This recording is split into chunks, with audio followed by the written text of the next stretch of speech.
I'll be here with you all night.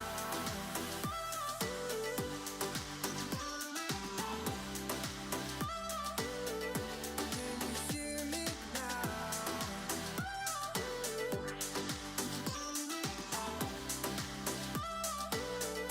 Can you hear me now?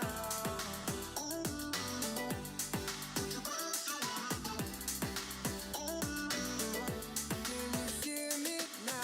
I'm feeling high when I'm low. I need it more when you're close to me. Close to me.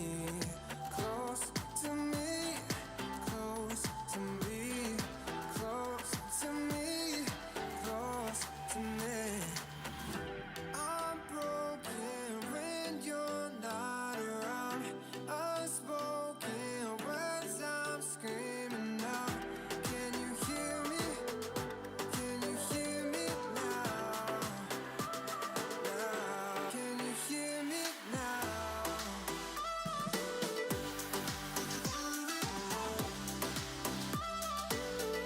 Can you hear me now?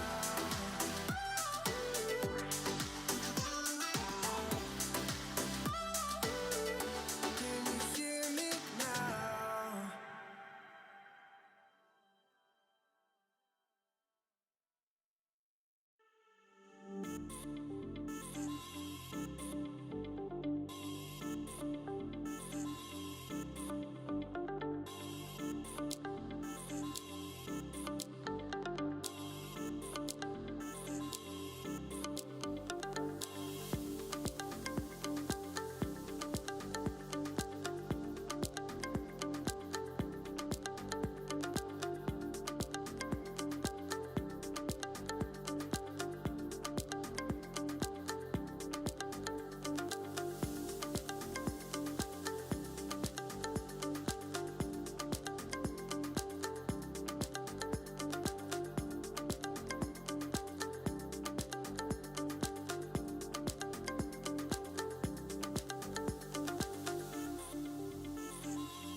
The regular meeting of the Aurora City Council for Monday, February 22nd, 2021 is called to order. Would the clerk please call the roll? Mayor Kaufman. Here. Mayor Pro Tem Bergen. Here. Councilmember Berzins. Here. Councilmember Coons. Present. Councilmember Gruber. Here. Councilmember Hiltz. Here. Councilmember Lawson. Here. Councilmember Johnston. Here. Councilmember Mercano. Present. And Councilmember Murillo. Present. There's a quorum. Katie Gardner's here as well. I'm sorry, I missed you, Councilmember Gardner. I have you down. Thank you. Please join me in a moment of silence for all that have been lost through the pandemic and all that are struggling to recover from COVID-19. Join me in a moment of silence.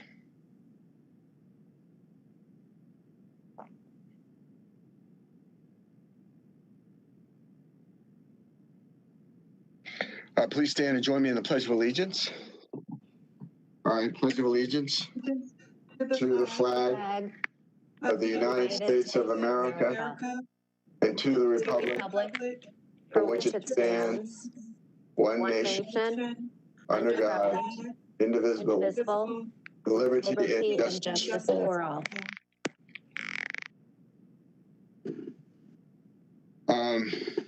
I need a motion for approval of the minutes for December 21st, 2020.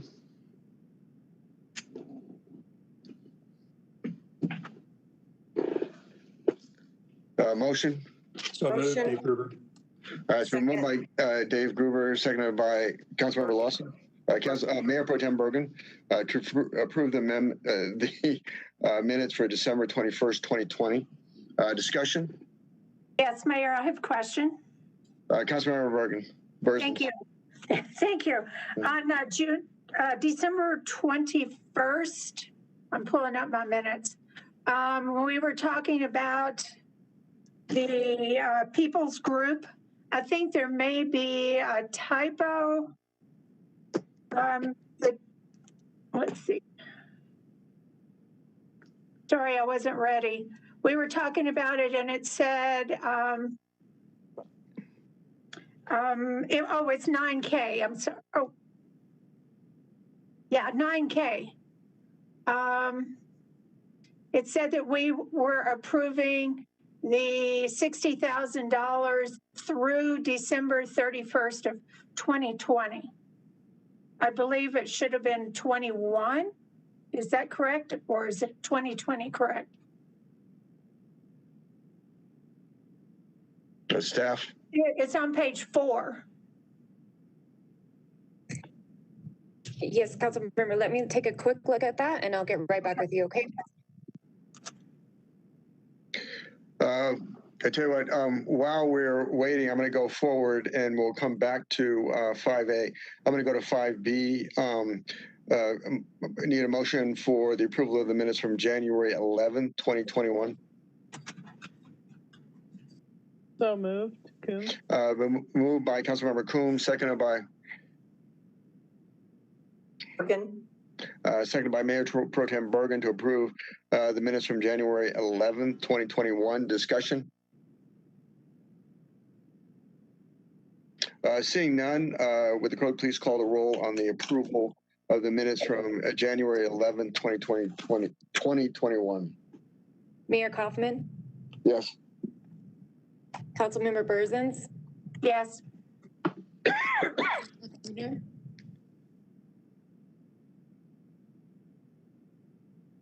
Councilmember Gardner, Yes. Mayor Pro Tem Bergen, Yes. Councilmember Berzins, Yes. Councilmember Lawson, Yes. Councilmember Gruber, Yes.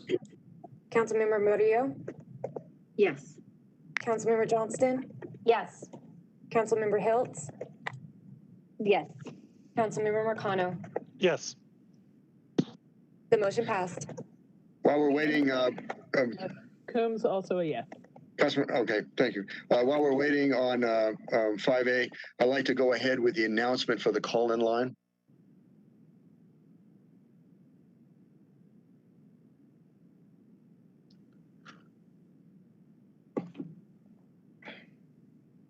Patty, can you mute Roger for the call-in line?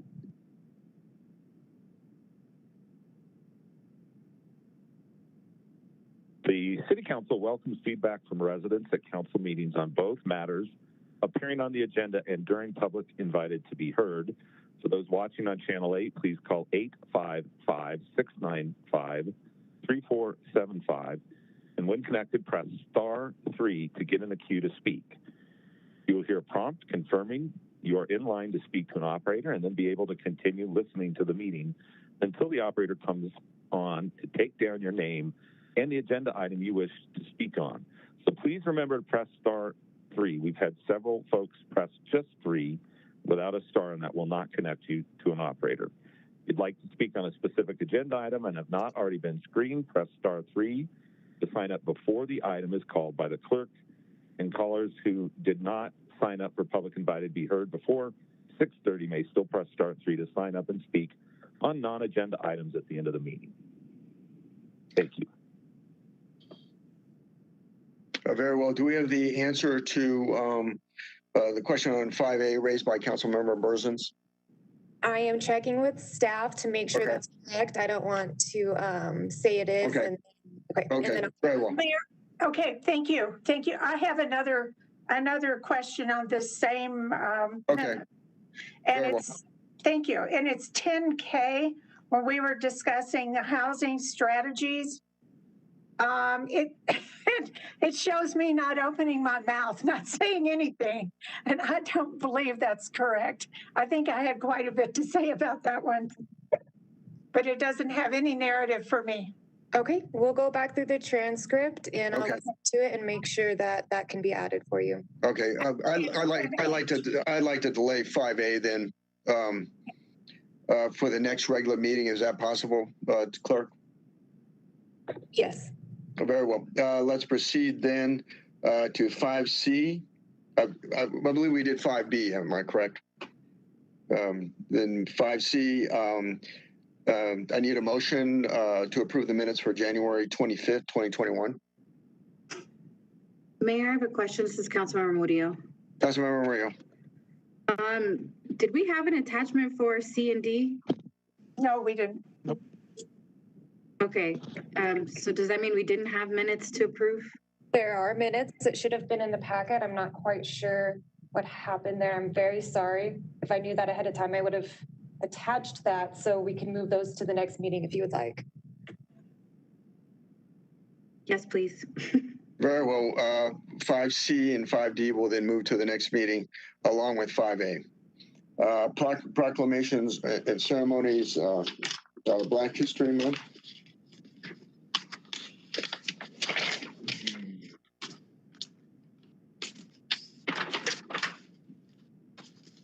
Oh boy.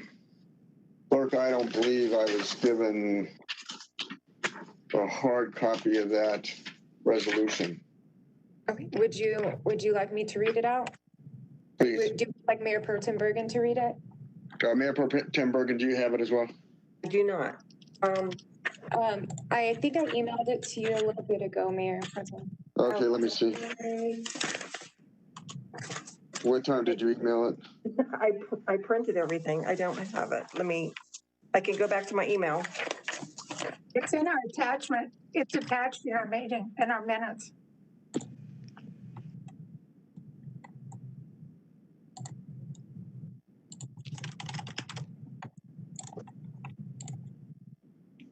Okay, I have the proclamation right here. I can share it if you would like for Okay. me to. Mayor. Please. The proclamation says, whereas this is the 95th year of Black History commemoration since its week-long inception in 1926, and whereas the month of February 1976 has been as a tribute to the thousands of years of Black innovation African Americans from our ancestors to now, we celebrate determination, hard work, intelligence, and perseverance in the enhancement of all aspects of society, including business, education, politics, science, the community, and the arts. And whereas we pay tribute to the heroes, sung and unsung, of African American history, we recall the inner strength that has sustained millions in bondage. And whereas researching African American history brings belated awareness of the many who helped build and defend our nation, and of the many individuals who stood against prejudice and injustice that would inspire movements, legislation, and advancements set to ensure the rights we share today. And whereas increasing our awareness of Black history, we hope to better equip to handle future challenges and opportunities. And whereas by the City of Aurora's continued recognition of Black History Month, we hope to firmly demonstrate the respect and value we have for our residents of African heritage. Now, therefore, Mayor Mike Hoffman of the City of Aurora hereby proclaims the month of February 2021 Black History Month.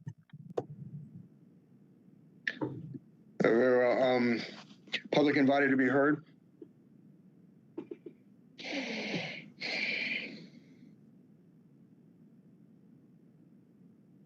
Patty, can you please unmute the public invited to be heard line?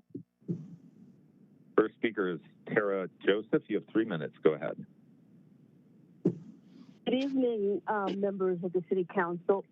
My name's Tara Joseph, and I've been a very active community servant in the city of Aurora for over 33 years. And considering the report of Elijah McClain findings from the independent council, I'd like to understand what the next steps will be to ensure that all of the officers involved are immediately terminated and prosecuted.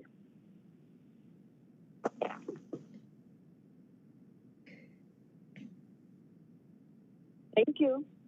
All right, thank you. Next is Jeanette. You have 3 minutes. Go ahead. Hi, thank you so much. I am addressing all of the members this evening. I am calling in about Elijah McClain, and in light of the, not just in light of, but especially considering the new report findings, I am calling upon the council members to do the only honorable thing there is to do, which is immediately end impunity and terminate Nathan Woodyard, Randy Rodema, Jason Rosenblatt, Jeremy Cooper, and Peter Chichenik. I don't know if I said his name right, but I think it's the only right thing to do. I don't think it is the only right thing to do to get any sense of justice for Mr. McClain. Thank you. Next is Richard. You have 3 minutes. Go ahead. Yes, my name is Richard. I called from Montreal, Canada. I didn't know about the case about Mr. McClain because I saw Arnold Schwarzenegger on Instagram, my role model, who put the case publicly. And Arnold, is a strong supporter of law and order, but he decided to make an exception. And I think those 3 cops act like bullies. So we're laughing at him like he was like kind of a dead dog, like crying for his life. And I think Elijah deserves justice. And, that's it. I think he deserves justice, and I think those cops should be also prosecuted. Thank you. Next is Jessica. You have 3 minutes. Go ahead. I am basically calling in regards to the same case regarding Elijah McClain and his murder that we witnessed.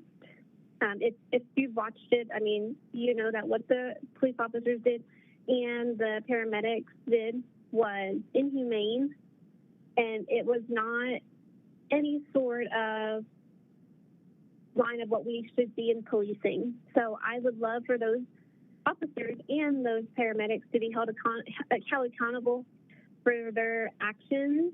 And I know that some were fired or reprimanded from the photo mocking how Elijah was killed, but that is obviously not enough. These officers need to be fired and never be able to hold a badge ever again.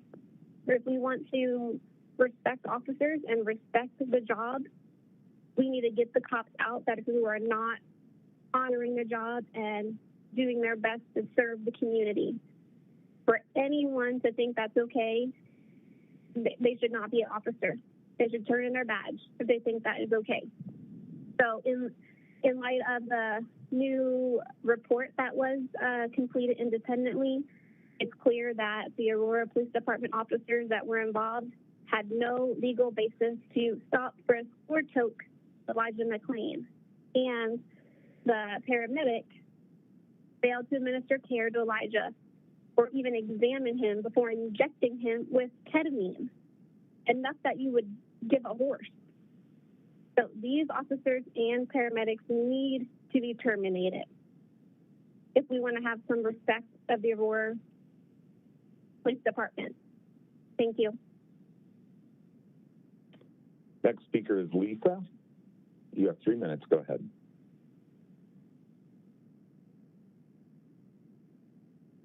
I am also calling in regards to the Elijah McClain case. The first thing that I want to say is that it is just absolutely clear and has been since the day that Elijah was murdered that no one involved in this case should still have a job. They should all be facing criminal charges at this point. And I'm a mother of 4 really young children, and the entire case, and especially the reports tonight, I listened in for the hour-long report. It just has made me absolutely sickened, not just the admittance that if my child is ever in a medical crisis, that I can't trust in something as basic as patient advocacy or communication between the people involved, especially by people who are sworn in and supposedly are trained to do no harm. But even more than that, that if those mistakes or biases or just evil, if it does happen in the situation, that those people's bosses, the DAs, and the people involved will cover it, will protect the wrongdoing, and will put them back in a situation that makes them eligible to do this again to someone else. It is because of cases like this that when my 6-year-old brings up police, I feel like I have an obligation to explain to her that even though their job description is to protect them, that she cannot blindly rely on them for that. And that is a really sickening reality as a parent. And the fact that these individuals are still in a position to do that to others is just a mother's nightmare and should just be a human nightmare. So I just reiterate that all 5 of them, Woodyard, Bardman, Rosenblatt, Cooper, and Kitcheney, they should all be fired. They should be facing consequences. They should be facing charges. And that the people that are covering this up, that have been protecting them for this entire year, should also be held accountable. Thank you. Next is Beth. You have 3 minutes. Go ahead.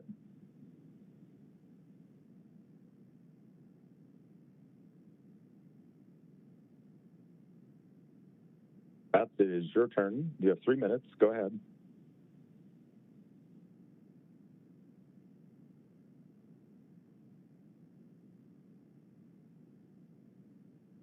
All right, we'll try coming back to Beth. Let's go to Sophia. Sophia, you have 3 minutes. Go ahead. Hello, can you hear me? Yes, we can. Okay, I was told I would have to speak at the end of the meeting. I wasn't expecting to be called to attend. I'm calling in also about the Elijah McClain case and about the report that was released today. Of course, we've known ever since Elijah's murder that it was unconscionable and wrong, and that the police never, ever had the right to take his life. They should never have the right to take anyone's life. And policing is the only job in this country where you are allowed to kill another human being and not face a single consequence for it. All of them still hold their jobs. It's not just that they have them in charge, it's that they all still hold their jobs. Even though we have video evidence of them killing him, even though we have an autopsy report that says they killed him, even though there's no medical reason for Elijah to die that night before the police went over and detained him and choked him, and then paramedics forced an unbelievable amount of ketamine into his body that caused him to die. And everyone responsible for that night and his death deserves and must face consequences for that, because we cannot live in a place that does not mete out justice for Elijah. And that justice has to look like all of the officers involved being fired. It must look like them facing charges for first-degree murder, because that is what it was. And it also means that we need to defund and abolish the Aurora Police Department, because these actions make it clear beyond belief, beyond measure, that the Aurora Police Department doesn't do anything to protect or serve us. But they actually make our community less safe, because they put people like Elijah McClain, someone who's only less than a year older than I am, who would be less than a year older than I am when he turns 25 in a few days. They didn't just put him in danger, they killed him. And the police put us in danger every single day. The fact that these officers haven't been fired, even though they've demonstrated that they're capable of killing people in cold blood and haven't been fired, demonstrates to us that we can't trust anyone on the Aurora Police Department. So I cannot imagine interacting with an APD officer who hasn't already turned in their badge, frankly. I literally cannot imagine continuing to serve next to someone who I know is a murderer, continuing to work next to someone who's a murderer. I can't even believe that I live in a community right? With people who I know are willing to kill other people, and with others who are unwilling, like you all, people on the Aurora City Council, who are unwilling to hold them to account. Elijah McClain deserves justice, and his family deserves justice, and we as community members also deserve that too. Thank you. Thank you. Next is Zach. Go ahead. Hi there. My name is Zach. I'm calling in from Columbia, South Carolina, also regarding the Elijah McClain case, because I believe this is a national issue and is also becoming an international issue. The world is quite literally watching this meeting. I am calling to demand that the Aurora City Council put the pressure on to hold the officers who murdered Elijah McClain, to hold them accountable, and I'm asking for those officers to be fired. Their names, yet again, are Nathan Woodyard, Randy Nema, Jason Rosenblatt, Jeremy Cooper, and Peter Tchuniak. This is a chance for the Aurora City Council to show the rest of the world that we will not stand for this type of policing in our communities, and that we will divest from the police who cannot hold safe spaces for our communities. And in fact, as the last caller just mentioned, are actively making the communities less safe. This is the time to rise to the occasion, and a failure to do so will signal to the world that the Aurora City Council does not stand behind this movement. Thank you so much for your time. Thank you. Let's try going back to Beth now. Beth, you have 3 minutes. Go ahead.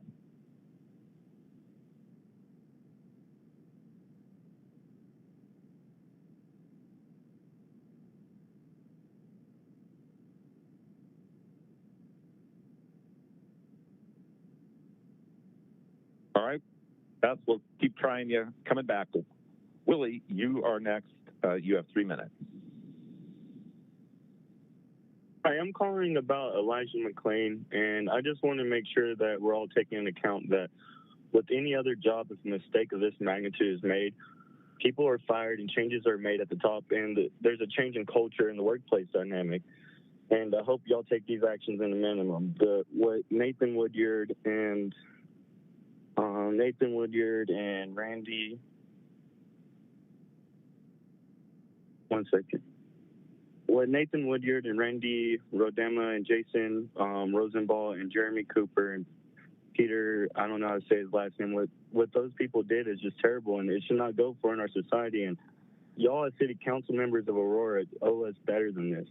And it's just terrible that y'all even arrested Trey Quinn and Terrence Roberts for advocating for justice for this young man when y'all know that these people killed him, and y'all don't want to do anything about it, and it's just disgusting. And so I have questions for y'all, which is how will y'all make it safe for me and my melanin brothers and sisters to feel safe walking around the streets of Aurora, to know that we're not going to just get injected with ketamine, or y'all aren't going to think that when someone's 145 pounds that they're 225 pounds. Like, it makes no sense. And so I just hope that y'all have other plans of action than just firing these officers and thinking that it's all going to be better, because it runs deeper than just the officers and the EMTs that were involved. It really starts with even you guys. You know, you guys got to be held to a higher standard as well. And so I just hope everyone takes things into a deeper account and don't just think that we fire the officers and it's over. No, we got to change the whole system. That's all I have to say. All right, Brianna is next. You have 3 minutes. Good afternoon, councilwomen and men. I am here to speak on Elijah McClain and the disgrace that this has brought to Colorado, and especially the Aurora PD. I'm a native Coloradan and have been born and raised in this beautiful state. And I've always had the perception that Colorado was filled with lighthearted and loving people. But this disgrace is deeply ashaming, and each person needs to be held accountable for this action. I cannot express the lack of leadership and accountability has gone for a year and a half now. And like I said, each person involved since that night has contributed not only to a cover-up, to a murder, but to downright injustice. And we need to find justice for Elijah McClain.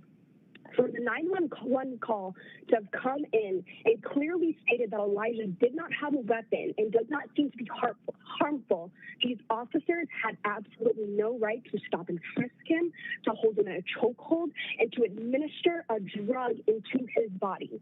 I do not take a vitamin without reading the ingredients and knowing exactly what impact it may have on my body. For another person to have been allowed to administer a drug that for a 140-pound young man, that was enough for a 190-pound man, clearly states that not only are they incompetent and do not deserve a job, but actually states that they are unable to keep anyone safe in this community. I do not trust an officer and the Aurora PD to tell me bless you, let alone de-escalate a situation.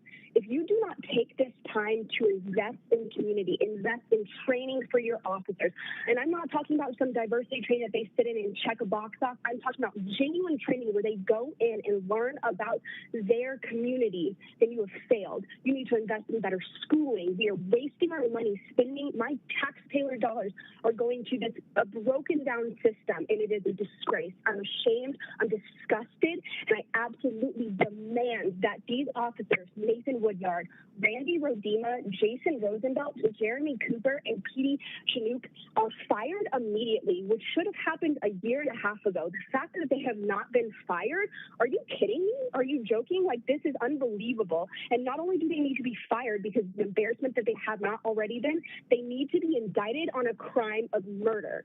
If you are sitting in that room today and do not take action, then just know when you go to sleep tonight that you are complicit in the murder of a man.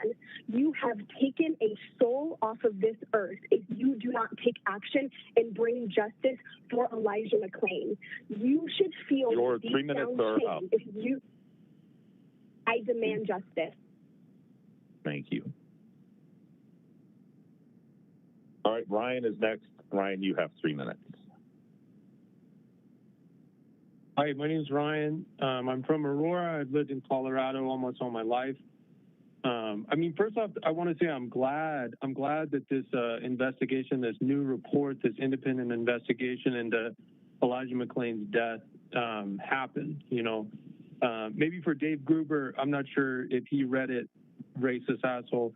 Some takeaways. There was really no legal basis at all for the Aurora police to intervene while Elijah McClain was walking down the street at all. As soon as Woodyard touched him, that was breaking department policy, let alone a completely racist and violent action in the beginning of a murder. And another takeaway, I think that the paramedics, they showed up and they didn't check on Elijah or even examine him for 7 minutes. They injected him with this enormous dose of ketamine before examining him at all. That the initial investigation into this murder, that the questions were crafted to help exonerate these officers. Just fact after fact of just absolute brutality and racism on the part of this department. And I want to say too, we knew this from day one, right? And when I say we, I mean Aurorans, people in Aurora. We knew from day one that what those officers did was incorrect. We knew that they should be fired. We knew that they should be prosecuted. We knew that from day one. It took y'all a little bit longer to come around to it. Some of you still may not think that, but I think a lot of people on this call, a lot of the public on this call have known that since the beginning. And I think really the only takeaway from this that you could possibly have is that power needs to be taken away from this racist, violent department. That they killed Elijah McClain, and faced no repercussions. In fact, that the department helped to exonerate them. The only option is to take power away from this department. But I want to say even before that, what needs to happen is these officers need to be fired. And I know y'all really like to talk about what you can't do as city council. It seems like all you do is say, oh, we can't do that, we can't do this. Even Vanessa Wilson said she couldn't fire. I want you all to be pushing on these other investigations. I want you all to be pushing Vanessa Wilson. I want you to be pushing the departments, the district attorney, to bring criminal charges against Woodyard, against Rodema, against those two paramedics, and they need to be fired first, and they need to be jailed. And this department needs to be stripped of its power. Just absolutely disgusting. And yeah, I hope that Dave Gruber sits down and reads the report in full. I know he has a lot of time to read. I know your he time is usually up. reads during these meetings. Okay. Well, thank you very much for your time. All right, next is Walker. You have 3 minutes. Yeah, my name is Walker Kemp, and I am also calling in regards to Elijah McClain. And I, too, am glad to hear about this new independent investigation finally admitting that the cops and paramedics were in the wrong when they killed Elijah McClain. But like has been said here, we didn't need this long overdue investigation to tell us that. We've all known that they murdered Elijah for over a year now. And furthermore, this report means nothing if you don't put any action behind it.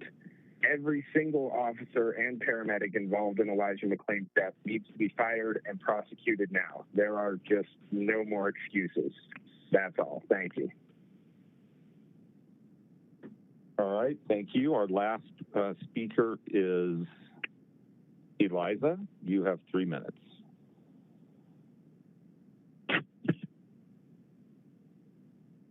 Hi. Yeah, my name is Eliza Lucero. I am a member of PSL, and I'm calling in tonight nearly a year and a half after me and I think probably many people on this call's first public comment, regarding Elijah McClain. Still demanding that these killer cops be fired immediately. This investigation that just came out proved what the community has been saying all along, which is that these officers were directly responsible for the killing of Elijah McClain. He was never a suspect, and the cops had absolutely no business touching him at all, let alone beating him to literal death. Furthermore, this proves that the paramedics didn't come to help Elijah, but rather to assist in the police's murder of him. And lastly, this proves that the city of Aurora, like a lot of the city council members, a lot of you included, took every possible step to cover up this horrendous murder and to ensure that these dangerous killer cops kept, they were kept not only from not facing charges, but they stayed on the city's payroll, they stayed on the police force, they stayed on, they got desk jobs, but, on our streets. So, all of us are calling here tonight to say no more excuses. Fire Rojima, fire Woodward, fire Chuchiniak, fire Cooper, and make sure Rosenblatt never gets a job in public safety ever again. And we're still demanding murder charges for the cops. We know that you don't have necessarily the power for that, but I just want to echo what Ryan said, that you should be pushing for that. You should be pushing these other investigations. And the entire community is going to be watching the AG's investigation and demanding murder charges and nothing less for these cops and paramedics. That's all. Thank you.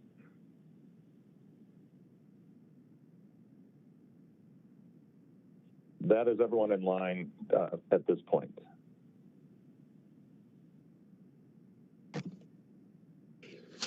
Okay, the next item is the adoption of the agenda. The applicant has requested that item 15A be removed from the agenda. So with that exception, I need a motion. Mayor Dave Gruber, move to approve the agenda. Been moved by Councilmember Gruber, seconded by Persons. Councilmember Burzins to approve the agenda with the exception of item 15A. Discussion? Seeing no discussion, would the clerk please call the roll? Mayor Kaufman, Yes. Councilmember Gardner, Councilmember Gardner,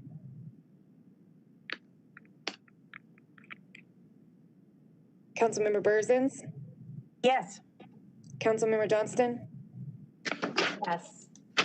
Councilmember Murillo, Yes. Councilmember Mercado, Yes. Councilmember Gruber, Yes. Councilmember Coombs, Yes.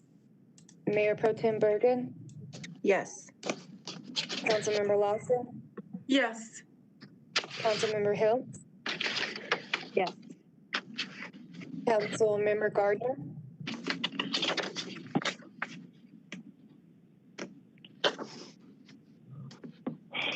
Councilmember Gardner. Okay.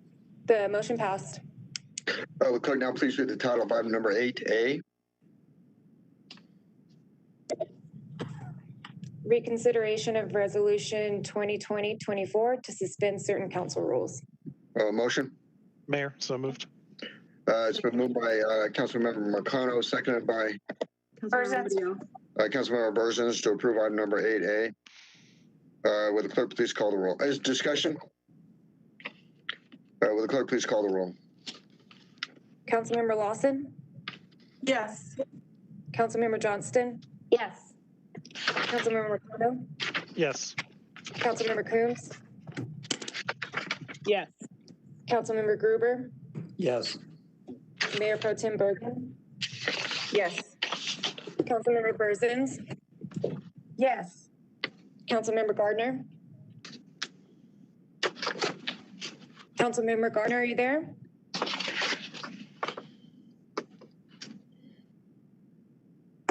Okay. Councilmember Hilt? Yes. Councilmember Murillo? Yes. The motion passes. I need a motion to approve the consent calendar items 9A through J. Items 9A through 9J. May I have a question, please? Yes, please. Councilmember Burzins. Thank you. On our iPads, voting is popping up that we can vote on our iPads. Is that available or not? Let me defer to the clerk. Councilmember Burzins, I believe right now Susan is in eScribe and she's just testing it out to see what it's going to be like right now. So I'm still going to be calling roll. This is just something in the future that we might go towards.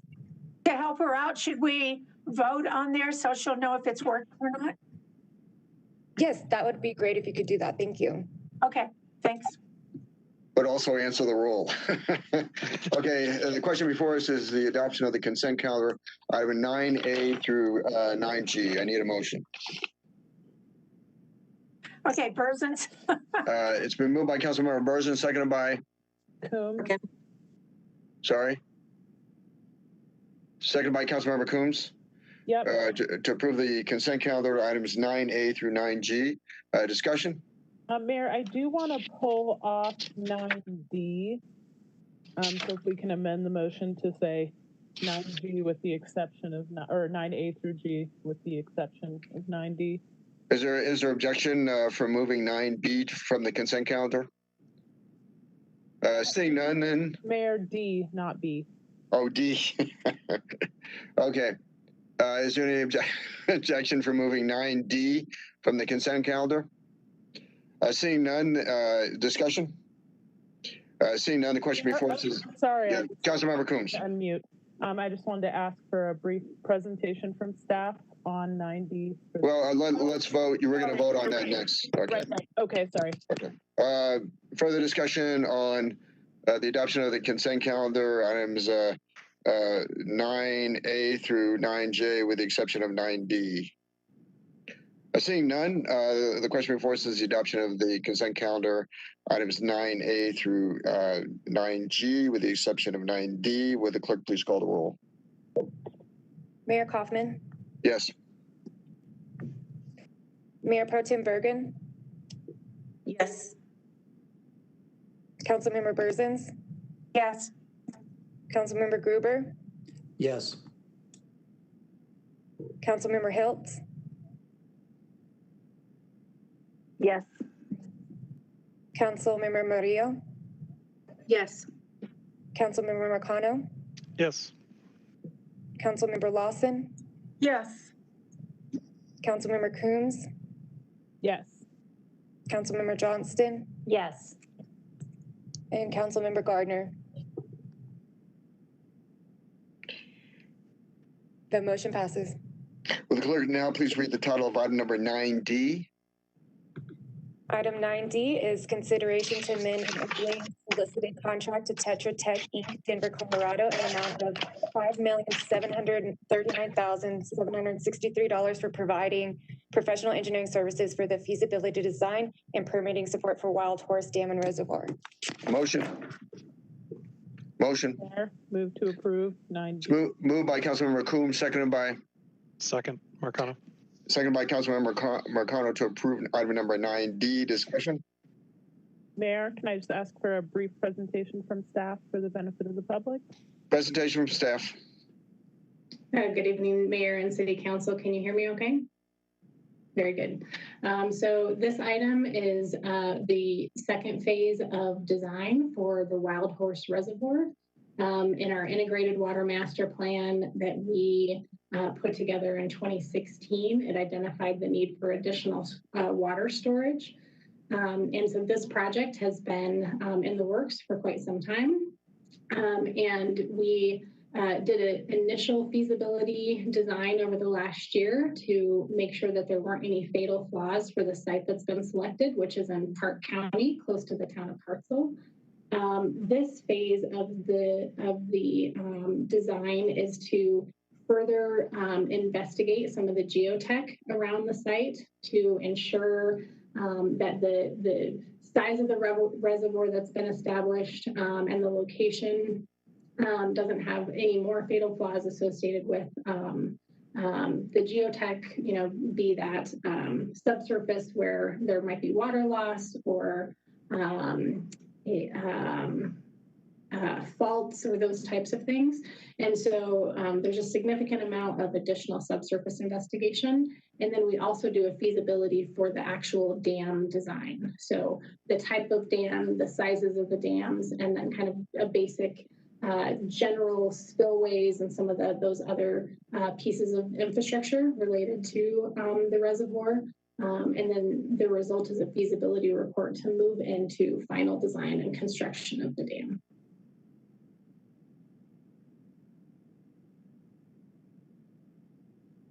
Further discussion? Questions of staff? Seeing none, thank you very much. Discussion? Seeing none, the question before us is the adoption of item number 9D. Would clerk please call the roll? Mayor Kaufman. Yes. Councilmember Johnston. Yes. Councilmember Marcano. Councilmember Marcano. Oh, sorry, I got double muted again. Yes. Councilmember Hiltz. Yes. Councilmember Gardner. Yes. Mayor Pro Tem Bergen. Yes. Councilmember Berzins. Yes. Councilmember Gruber. Yes. Councilmember Lawson. Yes. Councilmember Coombs. Yes. Councilmember Murillo. Yes. And Councilmember Gardner, I'm not sure I could hear you whenever we asked for the adoption of the agenda or the consent calendar. How would you like to vote for those two items? I'd like to be a yes on both. Thank you. And the reconsideration of resolution 2024? Yes. Okay, thank you. We will now have an announcement of the call-in line, and the time is now 7:16. The City Council will stand in recess until 7:21. The Access Live event is in music hold.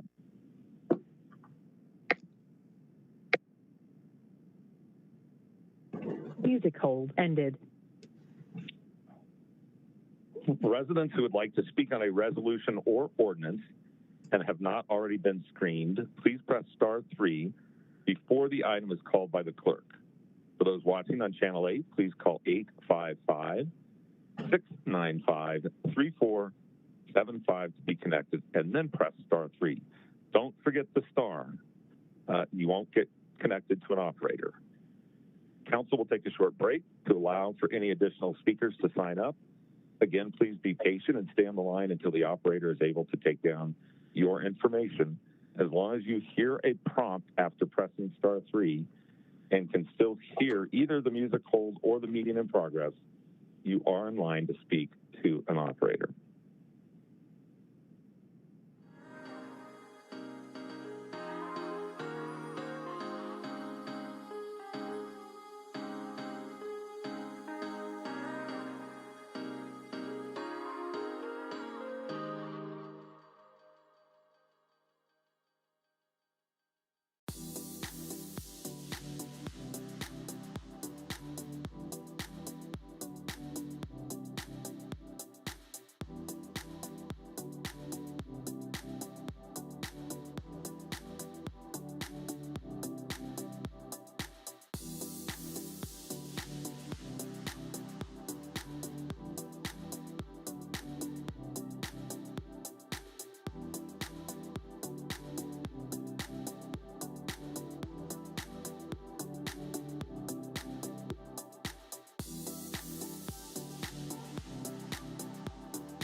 The regular meeting of the Aurora City Council is called back to order.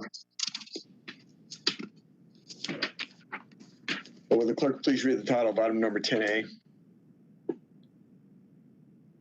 Resolution 2021-07, a resolution of the City Council of the City of Aurora, Colorado to modify the rules of order and procedure for the Aurora, Colorado City Council.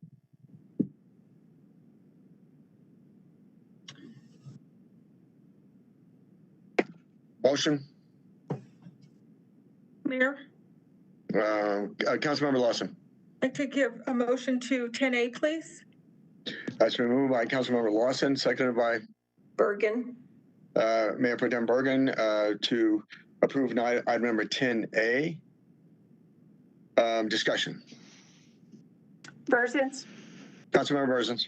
Thank you. I just have a simple question. I know we can go to other people's meetings, you know, whether they're virtual or in the city building. Will we be able to attend these meetings also if they're online? Mm-hmm. Yeah, okay. Yeah. That's all I needed to know. Thank you. Further discussion. Seeing none, the question before us is the adoption of item number 10A. Would the clerk please call the roll? Councilmember Coombs? Yes.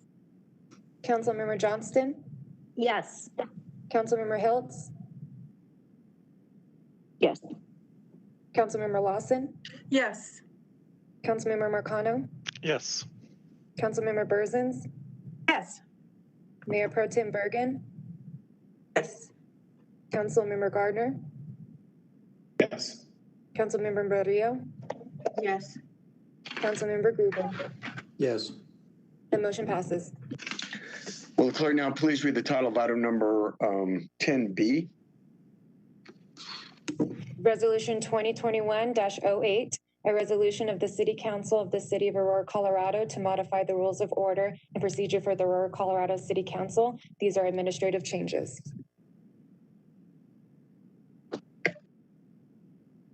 Motion. Councilmember Coombs. I'm sorry, Councilmember Coombs. You're muted. Yeah, sorry, I said move to approve 10B. It's been moved by Councilmember Coombs, seconded by Councilmember Marcano to approve item number 10B. Discussion? Yeah, Mayor, I had a discussion. I'm trying to find exactly where it is. It looked like my iPad did away with all my red marks. Okay, yeah, it did away with your red marks, but one of them is on page, 4, and it's number 5. On page 4, it's in the attendance of guests, and I think I know the answer, but I just want to make sure. And obviously the city funds may not be used to pay any expenses. I just wanted to make sure that, I'm sorry, Mayor, I'm going to use you for an example. If our mayor takes his wife can't stay in his room and not have to pay for half the bed and half the bathroom or half the Uber. Is that correct? I think you have to get a date first. I don't know. The mayor is not married, so. You're just the example. I think the question to staff as an example. Yeah. I mean, obviously, I realize that the city won't pay for food, but does the room have to be split? You know, and the Ubers have to be split? Because it's not in here, and I just don't want to get into the weeds if it's not spelled out in here. So this is Dan Brotzman. You would pay for the additional amount for the extra person. So if you had a single and you went to a double room, you would pay the extra amount. They don't have to split a single room. It's the extra amount that they're paying. So again, the airline ticket is easy. It wouldn't pick up the airline on the room. It's if they're upgrades because of the other person. Whatever would have been paid for and so 2 council members in rooms next to each other would pay the exact same amount. Right, and a lot of, most hotels don't charge more for 2 than for 1, but we should recognize that could happen. Okay. All right. That's all I needed to know. Like I said, I don't want to get in the weeds or have somebody get in trouble because of it. Further discussion? Seeing none, the question before us is the adoption of item number 10B. Would the clerk please call the roll? Councilmember Lawson, Yes. Councilmember Hiltz, Yes. Councilmember Marcano, Yes. Mayor Pro Tem Bergen, Yes. Councilmember Coombs, Yes. Councilmember Gruber, Yes. Councilmember Gardner, Yes. Councilmember Murillo, Yes. Councilmember Burzins, Yes. Councilmember Johnston. Yes. The motion passes. Would clerk now please read the title to item number 10C? Item 10C is the Joint Wet Weather Monitoring IGA. It's Resolution 2021-09, a resolution of the City Council of the City of Aurora, Colorado, expressing the Aurora City Council's support of an intergovernmental agreement among the City of Aurora, Colorado, by and through its utility enterprise, the Urban Drainage and Flood Control District, DBA Mile High Flood District, the City and County of Denver, and the City of Lakewood regarding funding of joint wet weather monitoring other Colorado discharge permit activities. Mayor, Motion, Councilmember Coombs. move to approve. It's been moved by Councilmember Coombs, seconded by Second. Councilmember Marcano to approve item number 10C. Discussion? Seeing none, would the clerk please call the roll on the adoption of item number 10C? Councilmember Coombs, Yes. Councilmember Hiltz, Yes. Councilmember Gruber, Yes. Councilmember Gardner, Yes. Councilmember Johnston, Yes. Councilmember Burzins, Yes. Councilmember Marcano, Yes. Councilmember Lawson, Yes. Councilmember Murillo, Yes. Mayor Pro Tem Bergen. Yes. The motion passes.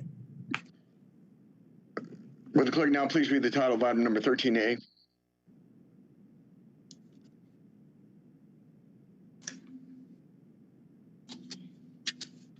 Yes, one moment.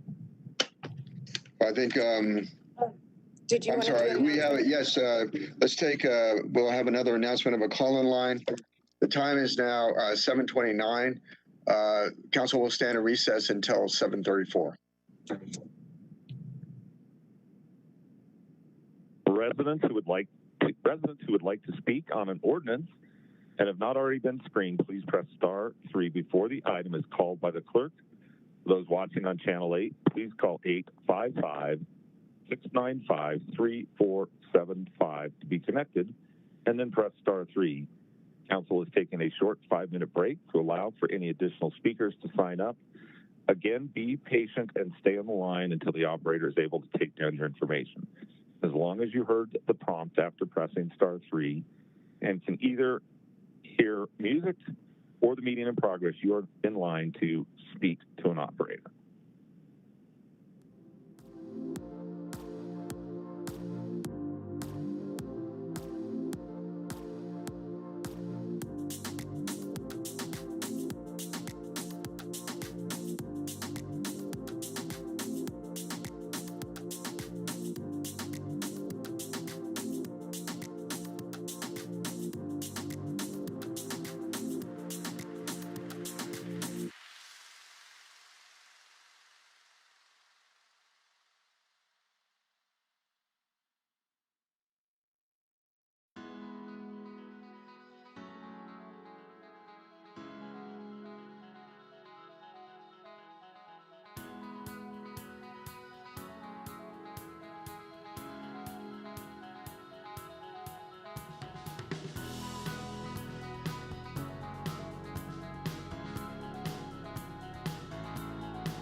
of February 22nd for the Aurora City Council is called back to order. Will the clerk please read the title of item number 13A? Item 13A is 2020-07, an ordinance of the City Council of the City of Aurora, amending Article 4 of Section 130 relating to the modification of the exemption for long-term lodging. Motion? Mayor, Councilmember Coombs? move to approve 13A. It's moved by Councilmember Coombs, seconded by Burzins? Councilmember Burzins to approve item number 13A. Discussion? Seeing none, would the clerk please call the roll on the adoption of item number 13A? Mayor? Yes. Mayor Pro Tem? Yeah, I think just if staff could just provide a very brief explanation of why we're changing the code. Staff? Yes, this is Trevor Vaughn, Manager of Tax and Licensing. This adjustment follows along with what the state and the city of Denver has done with regards to modifying the exemption from lodger's tax with regard to basically residential stays. The definitions previously, the way the exemption was defined was it applied to any person, which would also include business entities. And so this is modifying this exemption so it only applies to natural persons. So that a business entity which might rent out a room for longer than 30 days, but have different people in it. Usually this is commonly associated with airlines. Previously, we're taking advantage of the exemption, which was not the original intent of the exemption. The original intent of the exemption is to apply to individuals that are actually residents of a location, a business, hotel or motel or a similar establishment. Further discussion? Seeing none, the question before us is the adoption of item number 13A. Would the clerk please call the roll? Councilmember Gardner? Yes. Councilmember Coombs? Yes. Councilmember Marcano? Yes. Councilmember Hiltz? Yes. Councilmember Gruber? Yes. Councilmember Burzins? Yes. Councilmember Johnston? Yes. Councilmember Murillo? Yes. Mayor Pro Tem Bergen? Yes. Councilmember Lawson? Yes. The motion passes. Will the clerk now please read the title of item number 14A? 14A is 2021-05, consideration for an ordinance of the City Council of the City of Aurora, Colorado, rezoning 185 acres more or less south of 64th Avenue between E470 and Denali Street from mixed-use airport district MU-A to airport district AD and amending the zoning map accordingly. High Point Hyde Industrial Rezone. Mayor, move to approve 14A. It's been moved by Councilmember Gruber, seconded by Councilmember Johnston to approve item number 14A. Discussion? Seeing none, would the clerk please call the roll on the adoption of item number 14A? Councilmember Coombs? Yes. Councilmember Burzins? Yes. Councilmember Gardner? Councilmember Gruber? Yes. Councilmember Johnston? Yes. Councilmember Marcano? Yes. Mayor Pro Tem Bergen? Yes. Councilmember Lawson? Yes. Councilmember Murillo? Yes. Councilmember Hiltz? Yes. The motion passes. Will the clerk now please read the title of item number 14B? 2021-06, an ordinance authorizing the City of Aurora, Colorado to exercise the power of eminent domain for acquisition of certain properties for the I-70 Piccadilly Road Interchange Project. Motion. Mayor. Councilmember Marcano. So moved. Moved by Councilmember Marcano, seconded by Coombs? Councilmember Coombs to approve item number 14B. Discussion. Mayor, Councilmember Coombs. can we get a brief presentation from staff? I know we saw one in study session, but I think it merits at least that. Staff presentation. Good evening, Mayor. My name is Hector Reynoso. I'm the manager of the Real Property Services Division of the Public Works Department. In 2019, the city received a $25 million U.S. Department of Transportation build grant to construct the I-70 at Piccadilly Road interchange project. The project's footprint is depicted on Exhibit A, and it will require the acquisition of real property interests from 5 owners. That includes 19 fee parcels, 14 permanent easements, and 2 temporary construction easements. In September of 2020, CDOT provided the city with approved right-of-way plans, which authorized the city to initiate the acquisition process. And so in September of 2020, the city sent notices of intent to acquire to all 5 of the affected property owners, notifying them of our intent to acquire certain real property interests and depicting exactly what it is we were acquiring and what would be a remainder parcel not necessary for the project. And so the city we expected to receive our appraisals this first quarter of 21, at which point we would be able to initiate negotiations and send our first offers. And so in order to meet the project's funding obligation and be able to provide the 5 affected property owners the opportunity to qualify for a 1033 tax exchange, the staff is requesting passage of this ordinance.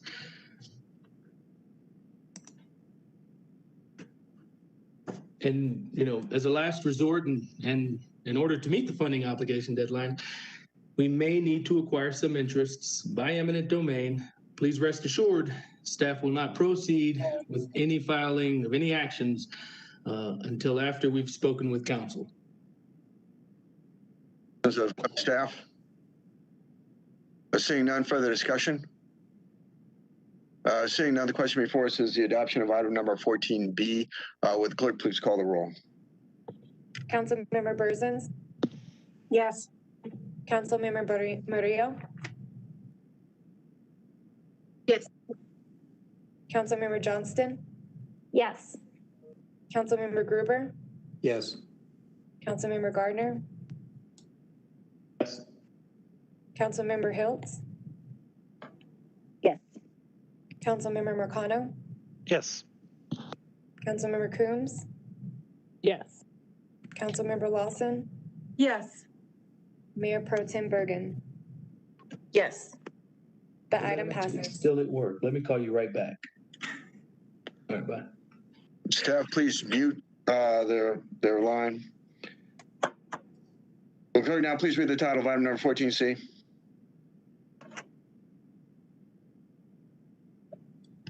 Item 14C is the Healthy Kids Meal Ordinance 2020-09, an ordinance of the City Council of the City of Aurora, Colorado, amending Chapter 26 by creating a non-sugary default beverage option on children's menus under Article 6 of the City Code.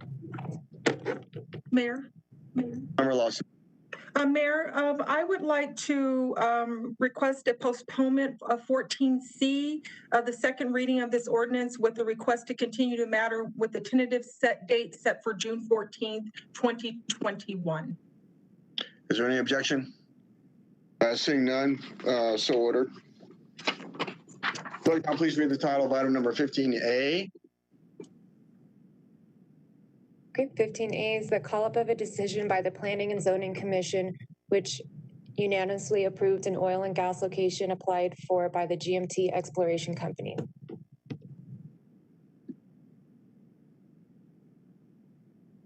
Point of order, Mayor, didn't we remove this at the agenda? Mm-hmm. Mayor, muted. That was taken off the agenda. I stand corrected. Will clerk now please read the title of item number 17A? Reconsideration of Resolution 2020-22, review of the powers granted to the city manager by resolution 2020-22. Motion. Mayor, Councilmember Burzins. thank you. Move to approve 17A. Moved by Councilmember Burzins, seconded by Coombs. Councilmember Crooms to approve item number 17A. Discussion?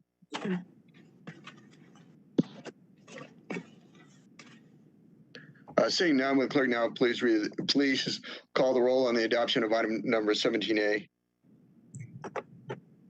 Councilmember Coombs, Yes. Councilmember Johnston, Yes. Councilmember Marcano, Yes. Councilmember Murillo, Yes. Councilmember Gruber, Yes. Councilmember Hiltz, Yes. Mayor Pro Tem Bergen, Yes. Councilmember Burzins, Yes. Councilmember Lawson, Yes. and Councilmember Gardner.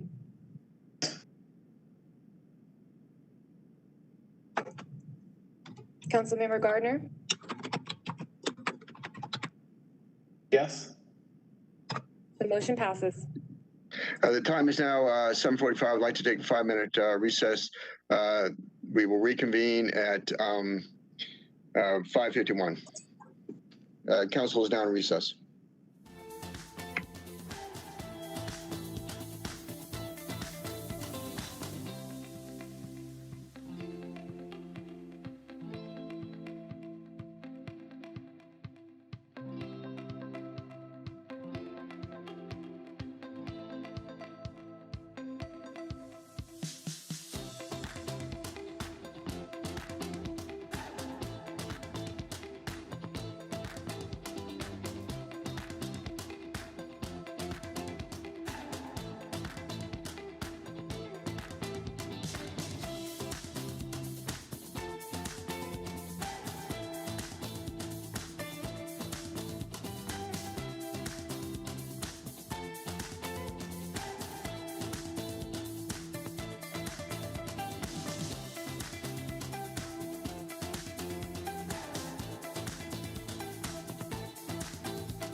Regular meeting of the Aurora City Council for February 22nd is called back into order.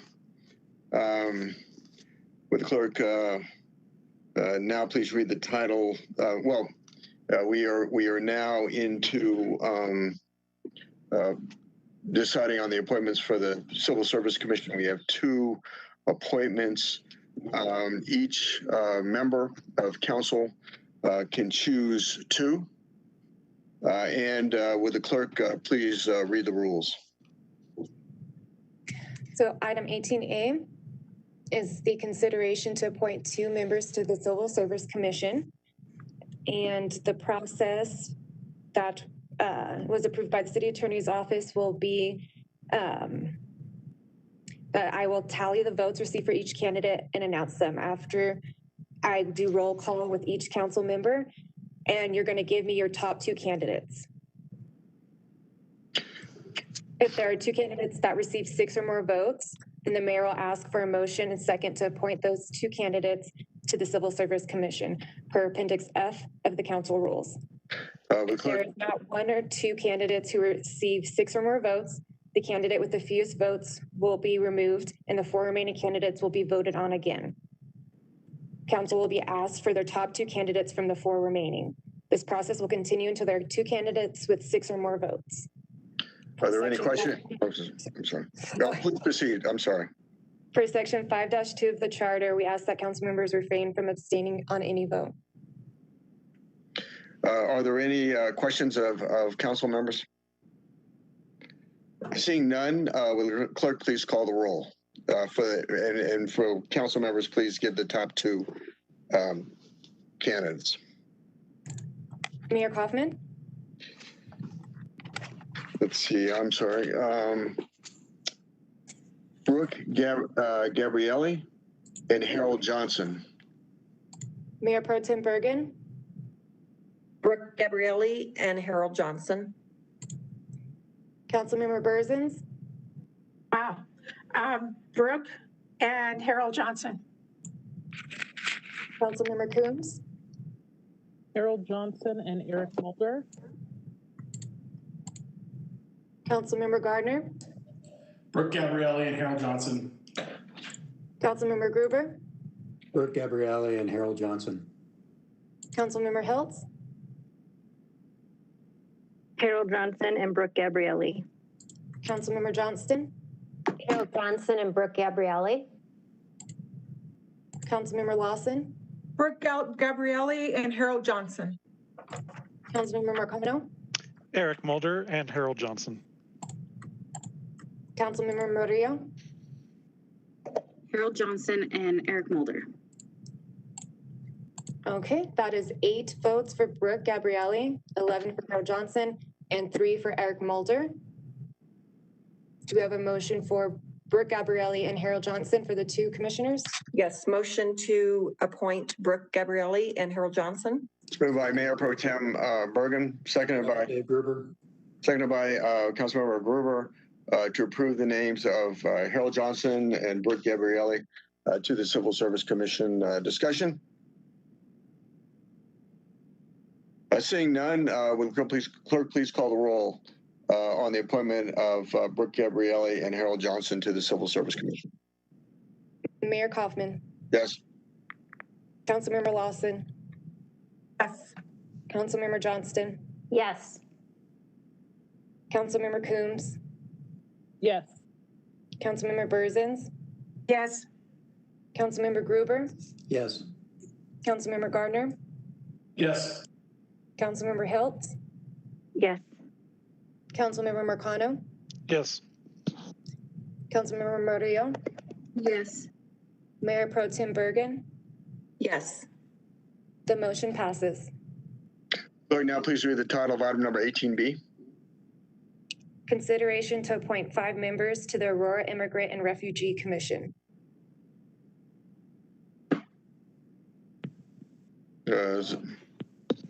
A motion? Mayor? Councilmember Coombs. Move to appoint, sorry, I have to pull up this list. Oh, it's not a list. Okay, Kevin Vargas, L. Beachland, Linda Skelly, M. Weidman, and J. Vijunix to the Immigrant and Refugee Commission. Are there other nominations? Second. I'm sorry. Okay, seconded by Mayor Pro Tem Bergen. Discussion? Seeing none, would the clerk please call the roll in the adoption of the five members, the five nominees to the Aurora Immigrant and Refugee Commission? Councilmember Lawson? Oh, I'm sorry. Mayor Kaufman? Yes. I have your vote, Councilmember Lawson. Thank you. Oh, Councilmember Gardner? Yes. Councilmember Burzins? yes. Mayor Pro Tem Bergen? Yes. Councilmember Coombs? Yes. Councilmember Hiltz? Yes. Councilmember Johnston? Yes. Councilmember Marcano? Yes. Councilmember Gruber? Yes. And Councilmember Murillo? Yes. The motion passes. There is no report by the mayor. Reports by council. Councilmember Lawson. Thank you, Mayor. I do have a Pfizer update from the federal side. The U.S. House Budget Committee took up $1.9 trillion COVID relief package today. The full House is expected to vote on the package by the end of the week. In our state updates, the General Assembly reconvened last week and over 200 bills were introduced. The Pfizer Committee met on Friday and took action on 7 bills. The committee supported the following bills that align with the city-state priorities. House Bill 21-1117, local government authority to promote affordable housing units. House Bill 21-1075, replacing the term illegal alien. House Bill 21-1030, expanding peace officers' mental health grant program.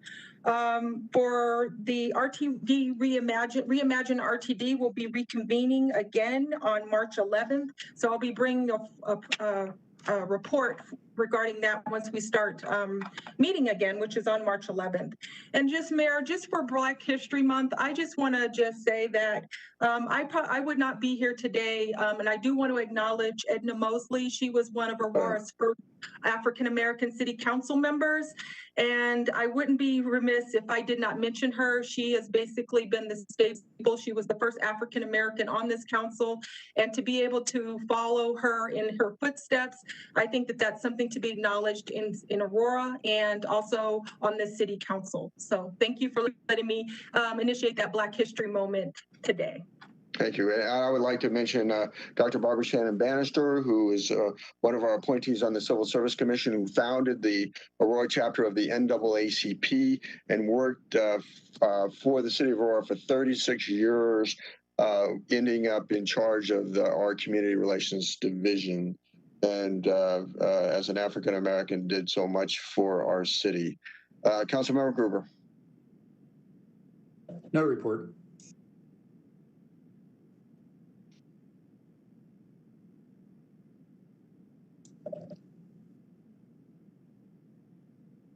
Councilmember Hiltz. I'll return to Councilmember Hiltz. Councilmember Gardner. I'm here. Okay. That was really fast. Thank you. I just wanted to address briefly our study session. I know we're going to have another meeting and get more information and have time to answer or have our questions answered, I guess. But, you know, I've refrained from speaking up too much on it just because I chaired the committee that called for this investigation. And I didn't think it appropriate to comment while this investigation was, of course, ongoing. But I am so upset and livid and frustrated. I knew that this investigation was going to come back with the actions of the officers involved not being appropriate. I did not expect to see the major crimes investigation be so shoddy. And I guess I have a couple of questions, and I don't need answers to these tonight, but I just want to put them on the record. I want to know if the people involved in that major crimes investigation are still in that role. And if they are, when they're going to be removed. And I want to know if our city manager is going to hire a third party to evaluate their other investigations. I'm really upset. I knew the actions that day, but to see how deeply this corruption goes is just, I just can't. So those are my two questions. Councilmember Gardner. No report. Councilmember Murillo. Thanks, Mayor. I'll start off with the announcement of my town hall, which is this Thursday at 6 p.m. on WebEx. This is a follow-up conversation of some business and nonprofit community members along the Colfax corridor that I convened. So just inviting our business community to attend. We're in the process of following up on some recommendations on short-term, long-term recommendations on how to support and improve the area given many different challenges. So that's the first thing. And then the second one is just, I guess, to offer some thoughts on the Elijah McClain investigation. Many more conversations need to be had. I have a whole laundry list of questions that I have yet to, have answered. And this is just one of many other reports as well. So just offering that context to the community. And if you guys have any specific questions that weren't asked today in public comment or otherwise, please feel free to communicate that so that we can pass that along for the next time. But it just, it was really difficult listening to that. And I put myself in those same shoes. Elijah McClain was killed like 3 minutes from where I live. He was 23 years old when he passed, and I was first elected at that same age. And I just can't help but understand the parallels and the different lived experiences of somebody who is from Aurora, grew up here, and the very different life trajectories that we have had by no fault of his own. And my heart is heavy just to hear and to kind of relive the trauma of listening to these videos. And, nothing that I think we can ever say will really constitute the magnitude of this loss and what the community feels. But it's not lost on me that there are so many parallels and, just different lived experience and the privilege that I have to not have to worry about those things, walking around in the dark with a face mask. I guess I just offer that just to kind of express my thoughts, where my heart aches and, of course, for his family, people who loved Elijah. And, we know how big of a conversation this is. Just within the day, we've gotten close to 600 emails from people all over the country. And as you guys heard, even outside of our country. And these are form emails. I know there's some members of our council that have issue with form emails, that they're all the same, but I see it as a way of engaging and people expressing their solidarity and holding people accountable. So, my inbox is full, but that's okay. And I'm glad that we have people who are continuing to speak up and advocate. And again, it is Black History Month. So when we think about our history, both of the wonderful accomplishments of our Black and African American community, but also the ways in which this community is disparately impacted. So thanks for letting me kind of share my thoughts, kind of real time of the Elijah McClain situation. Thank you. Councilmember Johnston. Thank you, Mayor. And thank you, Councilmember Murillo, for those thoughts.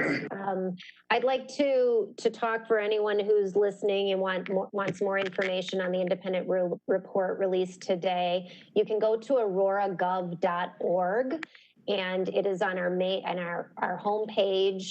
The presentation that was provided this evening from the team it's usually available the following afternoon on auroratv.org for study session. It's really important, I think, to listen to both the presentation, which was very difficult but important, and then also read the report.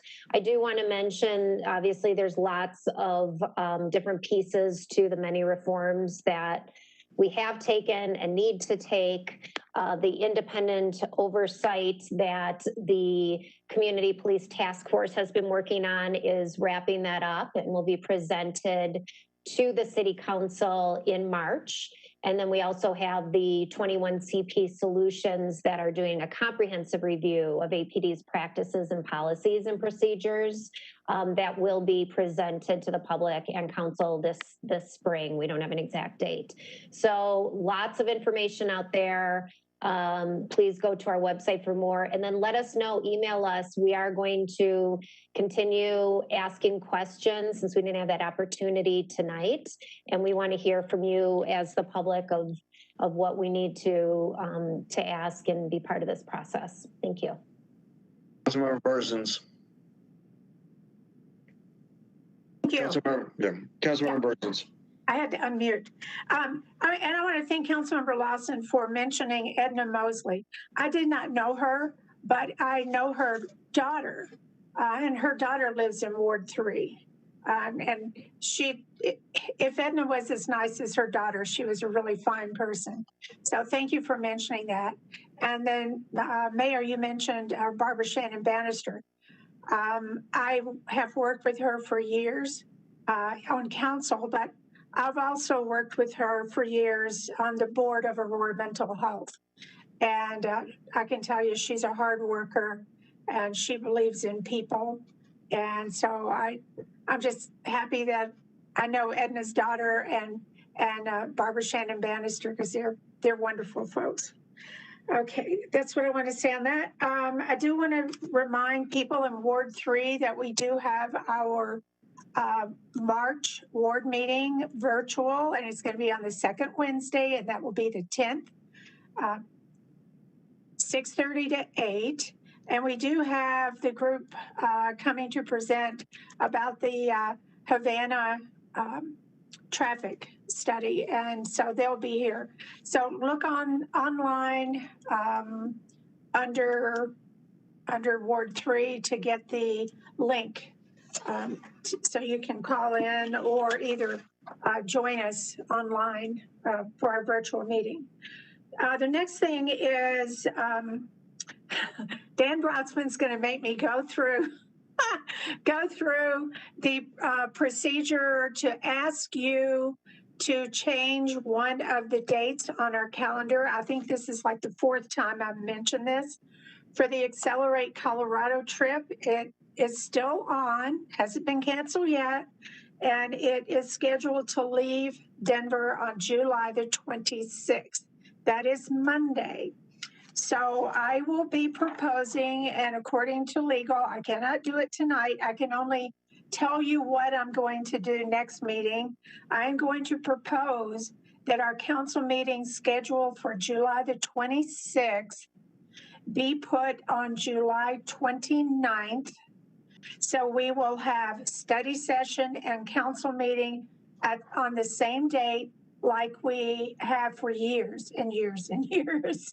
So that will be my proposal at our next study session. But it does need a unanimous vote. So if you would please check your calendars between now and study session. Once again, that's moving our council meeting on the 26th to the 19th. So we have both on the same evening. The 19th will have study session and council meeting. So that's all I have. Thank you.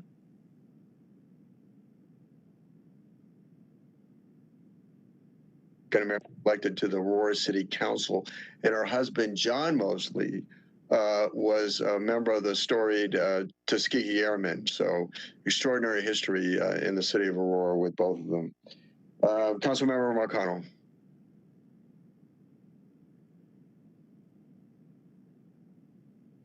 Councilmember. Sorry, I got double muted again. Sorry. Okay, so first I want to announce that our next Ward 4 meeting is going to be held on Wednesday, March 10th at 6:30 p.m. We'll be live on a WebEx and Facebook Live. Our guests are going to be City Manager Jim Twombly and Mr. Ralph Charlip, who is the chair of the Veterans Affairs Commission. So Mr. Twombly will be providing a general state of the city update and also taking audience questions. And Mr. Charlip will be giving us an overview of the commission's goals for this year and how we can support our veteran community. So I've gotten most of the way through the investigation today, read the full summary, read the recommendations, and now I'm kind of working my way through the meat of the report. It's heavy. If you are reading this for the first time and not familiar with the transcripts of the video, it's going to be a little hard to read. We have a lot of work to do. I know that a lot of folks want to see us move really quickly, and I share your anger, your frustration with how so much of this has played out. I think we need to reiterate or reaffirm that separation between APD and AFR as outlined in the report. I think that the committee did a great job really detailing how that communication broke down, detailing how certain, folks might feel intimidated to, or, like it's expected of them to administer medications just kind of based on how a scene is described to them rather than taking a firsthand look. This is something that's been reaffirmed to me with some discussions I've had with members of AFR. Just so you all know who were following some of the ordinances that we were proposing last year, I'm going to unshelf the ordinance that we put on hold pending the investigation to, again, reaffirm that separation between the police department and Aurora Fire Rescue and address the use of sedatives within the scope and course of law enforcement activity. I know that is a huge concern for our community, and I'm hoping that we can have a real robust discussion at policy committee and at study session on that subject. I'm looking forward to us getting I would prefer, honestly, if when we reschedule with 21CP, that it's a forum that is accessible to the public as well, Mayor. So maybe not a study session, maybe a special meeting. And I would really hope that we can get that done this week while this is fresh on everyone's mind when there's a lot of interest so that the public can participate as well. I'm hopeful that my colleagues are open to moving our policy committees and schedules around. I know that's a big ask, but I think this is definitely worthy of the time and attention. So with that, I want to thank everyone who called in earlier. And I'm hoping that we can deliver and get us in the news for positive things in the near future. So thank you. Councilmember Coombs. Thank you, Mayor. So first of all, we'll have the Ward 5 meeting on March 3rd at 6:30 p.m. and we'll have a presentation on the Havana Corridor Multimodal Study, as well as water coming to talk about conservation measures and drought conditions and what could occur if our drought conditions persist or worsen as far as drought measures that Aurora Water may need to take. Dr. Cog did also meet last week, and at that meeting, I was appointed to the Finance and Budget Committee for Dr. Cog. So I'll be serving on that committee as well as Dr. Cog on behalf of the city of Aurora.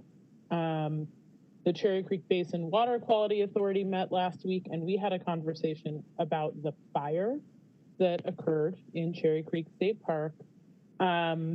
It does look like there's going to be considerably more monitoring and information needed around potential of chemicals that may have been used in extinguishing the fire and making sure that those aren't getting into the reservoir, as well as discussions about fire breaks around the edges of the park and how we can make sure that landscaping for homes that are on the border of the park is not such that those homes could be at greater risk of fire danger if we were to have another brush fire.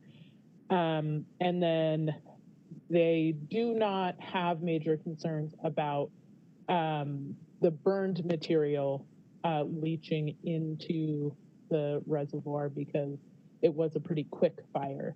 And so some of the deeper burn that may have led to that leaching seems to have not occurred. And then Visit Aurora also, or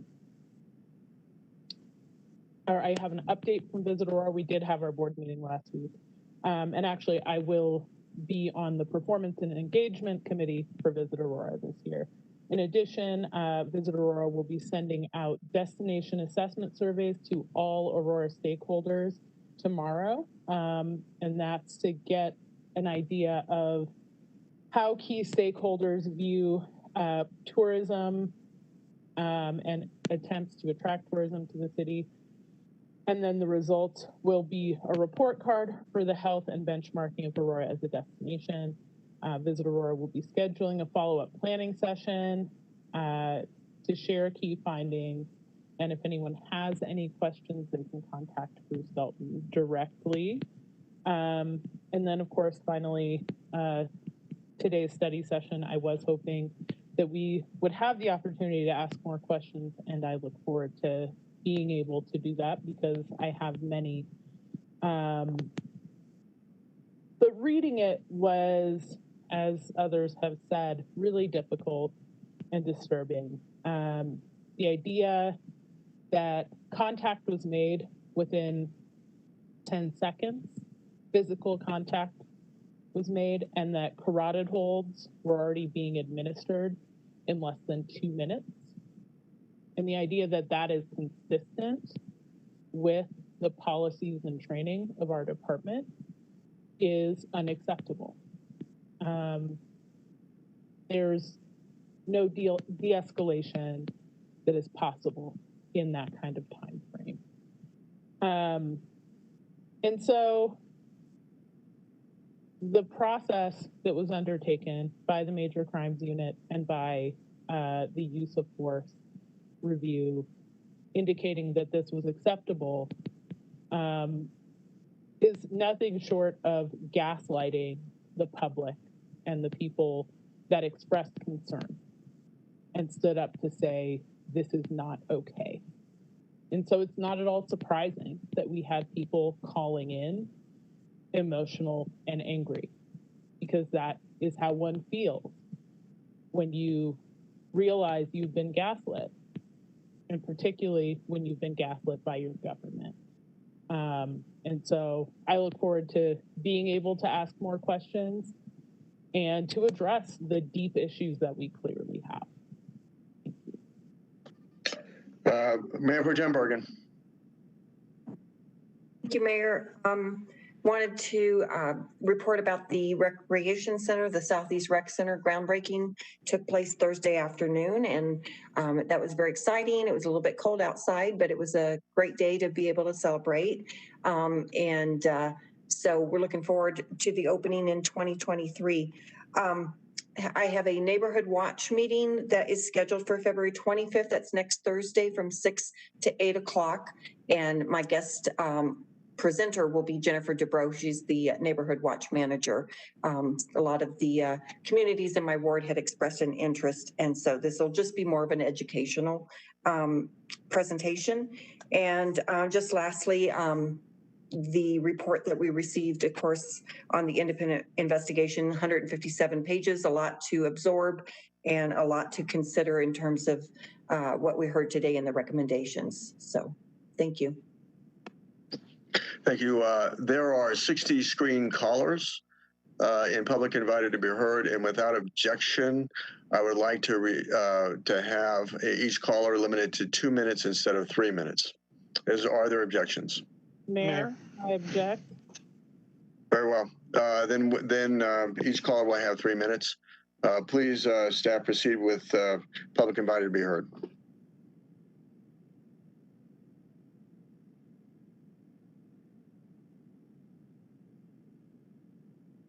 Three minutes. Go ahead. Hi, can you hear me? We can. I am disgusted, let me just say, with this whole charade of forcing the public who has every right to be heard urgently on this issue to win through your whole agenda. There is nothing more pressing to public safety and that is more of a public interest than this investigation, than this case of Elijah McClain. This was a disgrace. And I know that you would not have gotten away with it if we had been in person. Without the mute button, you would not have gotten away with this. I saw you do this when we came there to speak about Elijah McClain the first time. You threatened to drag us out with police officers because there were too many of us who wanted to speak. Now you have the privilege of muting us. Well, that will not last forever. This is outrageous. The casual tone with which you're holding this meeting is outrageous. This report has been 18 months. It has been 18 months since Elijah was murdered. You get your report back that you commissioned, that you couldn't do anything until you got this report. Now you have it. What it indicates is alarming. It's horrifying. And you're sitting here carrying on with business thinking, oh, we need to have more conversations. Oh, we need to have more investigation. Oh, we need to think about this more. No, we need action. We need these killers off of our streets. We need their power. We need the power of the Aurora Police Department and the city completely checked because they are a danger to us. They have murdered Elijah McClain brutally. They had no right. They had no right in the eyes of the people, and now we know that legally they had no right. We want these officers fired. It has been 18 months. Why is that not the first thing on your agenda? I don't want to hear about rule changes before we talk about that because these officers broke the rules and they have faced no consequences. I want to see Woodyard and Rodima and Cooper and Chichenet fired immediately. And then we want to see them put on trial because there's no doubt that there is a basis for a criminal trial here. What is in this report is horrifying, and it's nothing new. It's nothing that we didn't know already. Anybody who has been watching this knows this, but you needed your report. So here you have it. And what the fuck are we doing in this meeting, having this casual tone, forcing the public to... Next is Kiara. Go ahead. You have 3 minutes. I love that you guys feel that the F word is worth censoring, but you have no problem with murder. That just cracks me up. So I appreciate you guys taking the time to give everybody the 3 minutes that we deserve, and to whomever it was that suggested we should only get 2, you know what side you're on. You're on the same side as the people who were on that council that wore Blue Lives Matter shirts on a night when we were here to speak about Elijah McClain's murder. Could you be any more disrespectful? This child, this 23-year-old child, he had a life, he had a feeling, he had nerve endings, he had flesh and bones and family, he had promise, he had dreams, and these police officers snuffed it out. They slowly tortured him. They murdered him while he begged for them to stop, while he called them beautiful. And you sit here like the cowards you are, not taking action, not stopping him, not stopping these police officers who murdered him, not taking them out of their roles for the safety of the public, not doing a damn thing but sitting around talking about pedantic things that don't matter in casual tones with your privilege. It's beyond disgusting. As I wash my child here for his bath and I wait for my chance to speak, all I can do is think that this other mother got her child taken, and that this child had no opportunity to finish his life, and that these horrible human beings who are out there supposedly serving and protecting actually stole another life for nothing. He was walking down the road. This report clearly shows there was no reason for them to even have the ability to go up and approach him, let alone detain him, let alone choke him, let alone beat him, let alone give him ketamine, which then caused him to die. I'm so ashamed to have come from Aurora right now. I'm so ashamed to have grown up in a place that harbors these criminals, protects them, and goes out of their way to try to create questions that would then make them exonerated. This report details how much and our system commingled to make it apparent that these people should be able to get off scot-free, even though they clearly did this with intent. They had multiple opportunities to stop themselves, to stop each other, to put checks on there. Instead, what do? They covered their cameras, they removed their cameras, they reminded each other to move their cameras. We watched the video, we heard it all. Why do you need any more investigation? How much more clear can it be? Time after time, we see the videos of these people being murdered or tortured or detained unlawfully and without reason, with one thing in common every time. Why is it that you cowards can't do anything? Mayor, point of order. Was a person cut off mid-comment? And is that a process that we've agreed upon? I can't hear you, you're muted. The limit is 3 minutes. No, the person before them, after saying a swear word, suddenly their comment was ended. Was that intentional? And is that a process we agreed on? Staff? Yes, I spoke with Roger, who is in charge of the call-in line. He said that her call dropped and he did not mute them or take her off. Please proceed. Next is Ellie. You have 3 minutes. Go ahead. Hi, it's just Elle. So I'm gonna repeat things that were already said because apparently you all don't know how to listen. You can't even sit there with your cameras on. And you sit there, no one's paying attention. Mayor, I don't know what you're doing at your desk. But this whole report, after reading this today, I don't know why you needed it. You didn't need it. You have it now.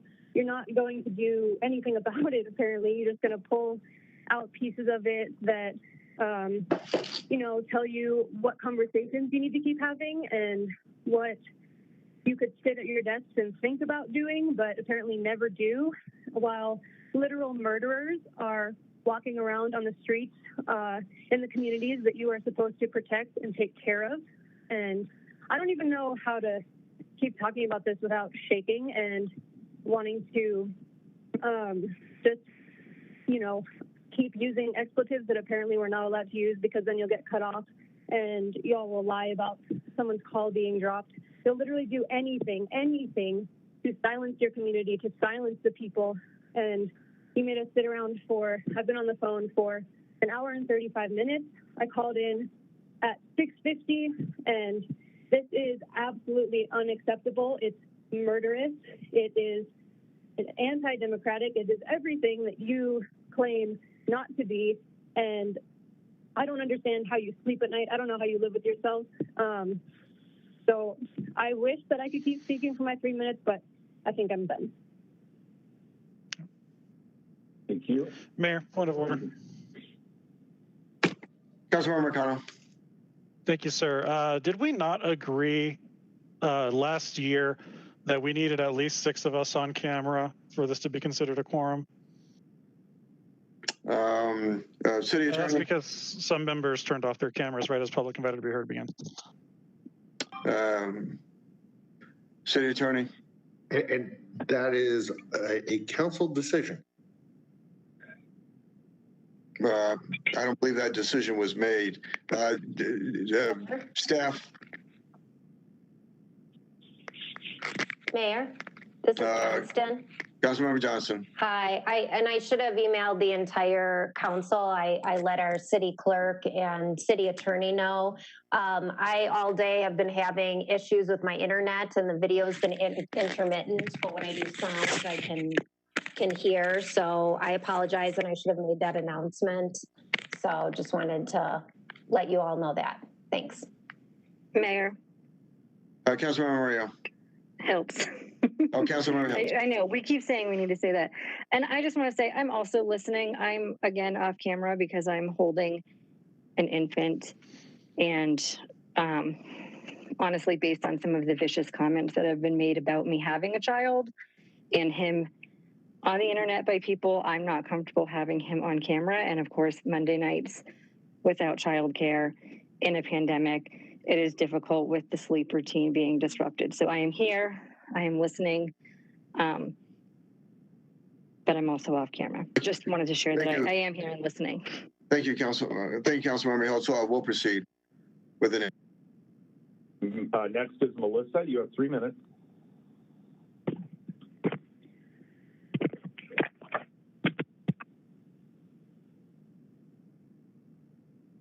Melissa looks like she dropped off. Next is Diva Hari. I'd like to say I'm here listening also. Thank you. Diva Hari, Can you guys hear me okay? We can, thank you. Wonderful. Good evening, Mayor and members of the Aurora City Council. My name is Deepa Hari. I'm a brown woman, a college student, and a public servant. I'm a Colorado citizen and have been for over 20 years. And I'm here to add to the overwhelming number of voices demanding justice from the city of Aurora, the Aurora Police Department, and the Aurora Fire Rescue for Elijah McClain's unlawful treatment and brutal murder. In addition to the Independent Commission's several proposed recommendations for changes in the policies and practices of the Aurora Police Department and Fire Rescue, the report found that police officers did not have a legal basis to force Mr. McClain to stop walking, to frisk him, or to use a chokehold on him. As confirmed in pages 7 and 8 of the report, APD evaded accountability at every step of the way, and their Major Crimes Division, quote, failed to present a neutral, objective version of the facts and seemingly ignored contrary evidence in its report to the District Attorney of Colorado's 17th Judicial District. Thus, I urge the members of the Aurora City Council to take action and push for the termination of police officers Randy Rodema and Nathan Woodyard. Additionally, I urge the members of the council to terminate Aurora Fire Rescue Medic Jeremy Cooper and Aurora Fire Lieutenant Peter Chichenek in their role to wrongfully administer ketamine to Mr. McClain against his will. I urge the council to take these actions not only to rightfully enforce the consequences against these individuals in their unlawful and deadly actions against Mr. McClain, but also to serve as a harsh enough deterrent to any police officer who defied justice, to support the actions of these officers, and who even went so far as to mockingly reenact this crime at Mr. McClain's memorial site in a heartless, inhumane act of gross injustice. It is crucial that the termination of these individuals take place to provide some degree of closure to the family and to provide a sense of accountability to every Coloradan, to people of color like me, and especially to Black Coloradans. Tonight and in the days that follow, all eyes are on you, members of the Aurora City Council, to do what is right. Show us tonight the legal system can't do wrong by its citizens and get away with it. You have heard a lot of unfiltered, unbridled anger today from your constituents, and it is your duty to hear every single word of it. I would like to thank the council once again for listening to my remarks, and I urge you to listen to my fellow citizens here today who advocate for justice and accountability and take proper action. Thank you. Thank you. Next is Caroline. You have 3 minutes. Hi, can you hear me? Yes, we can. Okay, thank you very much. I just want to say that I do agree with some other people who have commented that I'm not very satisfied with the way that this meeting was conducted. When you tell the public to call in at 7 p.m., but start taking phone calls from the public at 6:40 and only take a few and then stop for almost an hour and a half again afterwards. But more to the point, I am a Colorado native, and I am very proud to be from here. I come from a long line of Colorado natives. But Elijah's murder truly is a disgrace to our state. I want to clarify for the council and the panel reviewers that Elijah's death was not a quote-unquote incident, but it was a murder. Like many others, I'm calling to demand accountability and justice for Elijah and his family. As much as the city commends the steps the police have taken since his death, they need to address the blatant and rampant racism throughout our entire system of policing, first response, and government, because no matter what steps they take, such as banning the carotid hold or not using ketamine, the racism, supremacy, and lack of accountability is what will continue to kill our citizens. This is a systemic issue that needs to be addressed. I, and as witnessed tonight and many other nights since his death, many others across the entire world demand that the officers and others involved in his murder be fired and charged, and that you all hold yourselves accountable to the changes that need to be made so that our minority brothers and sisters stop being murdered by the system that should be there to protect them. Why was he stopped in the first place? Why did they continue to use excessive force when he begged for his life? He was a 140-pound man, and it was clear that there was a lack of critical thinking and a more sinister motive, as video evidence showed that he was not fighting back. How will that change going forward, and what do you all plan to do to change the systemic racism that continues to happen? Because that is truly, truly what needs to change. This is a much deeper issue than don't use that specific hold or that specific drug. Why are these people being stopped in the first place? Why are they being targeted by our system? That needs to change. Thank you. Thank you. Next is Cherik. I'm sorry, I mispronounced that name, I'm sure. No, you got it right. Thank you. I want you to truly try to digest these words with me. I can't breathe. I have my IDs right here. My name is Elijah McLean. That's my house. I was just going home. I'm an introvert. I'm just different. That's all. I'm so sorry. I have no gun. I don't do that stuff. I don't do any fighting. Why are you attacking me? I don't even kill flies. I don't eat meat, but I don't judge people. I don't judge people who do eat meat. Forgive me. All I was trying to do was become better. I will do it. I will do anything. Sacrifice my identity. I'll do it. You all are phenomenal. You are beautiful, and I love you. Try to forgive me. I'm a mood Gemini. I'm sorry. I'm so sorry. Ow, that really hurt. You are all very strong. Teamwork makes the dream work. Oh, I'm sorry. I wasn't trying to do that. I just can't breathe correctly. Those were Elijah McLean's last words before his life was taken from him by Aurora PD and Fire Rescue. I'd like you to ask yourself, if this was your child, would you still accept allowing these cops and paramedics on the street? This young, beautiful soul was murdered while simply walking home, dancing along the way. Imagine knowing those were your child's last words before getting killed. Imagine knowing you could run into your child's murderers at any point, still in uniform. Tell me how you feel. How desperately would you fight to get their killers fired and tried? Well, councilmen and women, you have the power to push for justice. This has been covered up for far too long, but you have the ability to use your influence to bring justice to this murder. People get fired every day for things like being late, time theft, not meeting goals, but these cops and paramedics don't get fired for the literal murder of an innocent human being.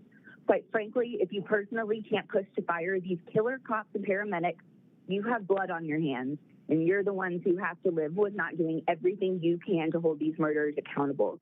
Don't be complacent. Thank you for listening. Thank you. Next is Pamela. You have 3 minutes. Hello? Yes, go ahead. Oh, okay. Sorry. So I want to start off by saying that the way that this council is being conducted is straight BS. We were told to call in at 7. It's 8:40. I just got done working a 12-hour shift as a nurse, and I've been on hold now for almost 2 hours. I think it was deliberate to get people to hang up, to get people to silence their voice. I also would like to ask for other council members to turn on their cameras. Is that possible? Dave Gruber.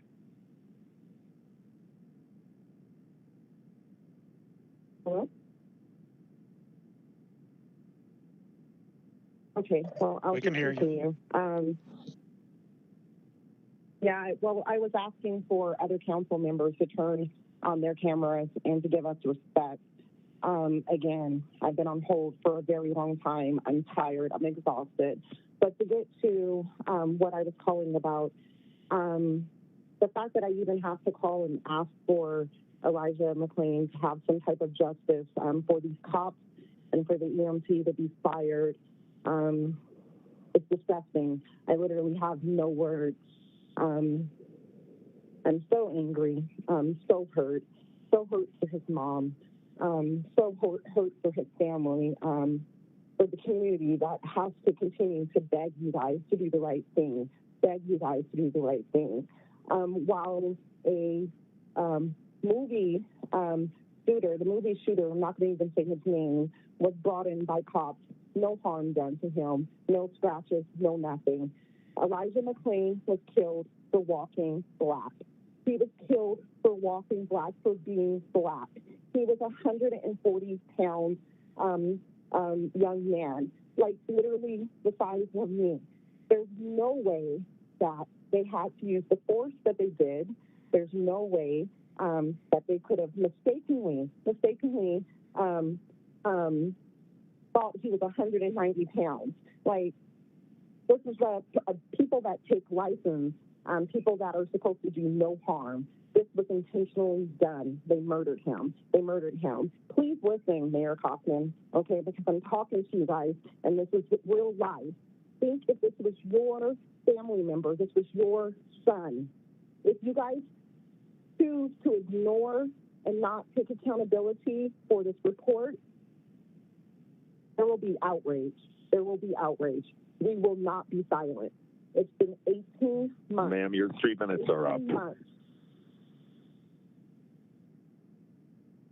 Thank you. All I can say is do the right thing, because we will not go away.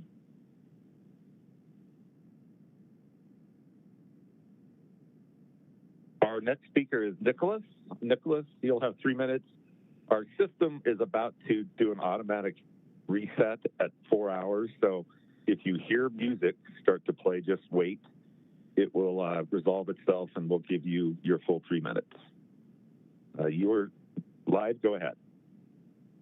Hi there. Can you hear me all right? We sure can. So it comes as no surprise to me that you attempt to silence public outcry by pushing our comments to the end of a drawn-out, bureaucratic, time-wasting meeting. You all sit there and you make jokes about budgeting for dinner in a hotel while a mother grieves her son. A year and a half later, and she still has not received justice. All of us knew back in 2019 that Elijah was murdered by your police. You knew this fact as well. Your intentional cover-up is documented, as is the actions of the police who killed him. Until you prosecute Elijah's killers, and I will name Officers Woodyard, Rosenblatt, Rodema, Paramedic Cooper, and Lieutenant Chichenik, you remain as guilty as these killers. The blood of an innocent child is on their hands and yours as well. We demand prosecution to the fullest extent of the law. We no longer will sit idly while cops get away with murder in every county of this country.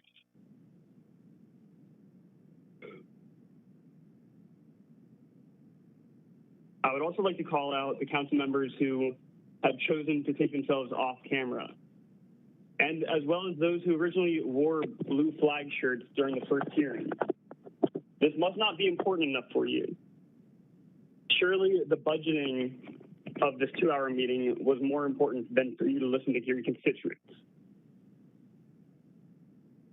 The only people that you have chosen to arrest during this crisis have been those who exercise their constitutional and human right to protest this act of evil. If you have forgotten who you serve, allow me to remind you. We the people fund your paychecks, and we fund the budget for the murderous police force. And we the people will no longer sit silent. Do your jobs.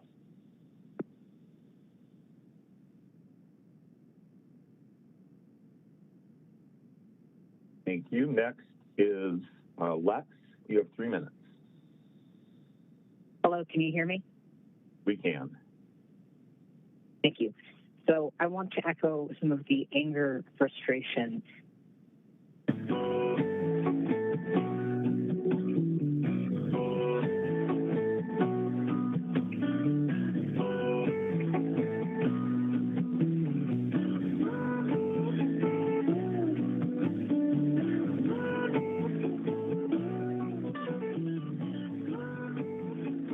That are lost. You cannot replace a human life, and it grieves me so much that we cannot replace this person's life that has been stolen by the Aurora Police Force and paramedics.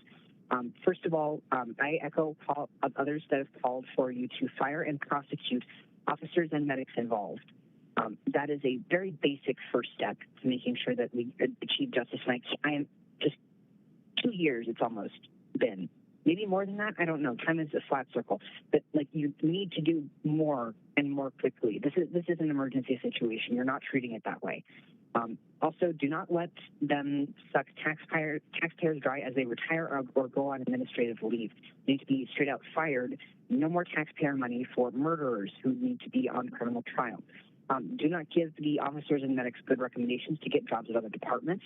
It's a very common thing that police, after just going through and murdering people or doing other acts of crime, will just go to another place to get a job.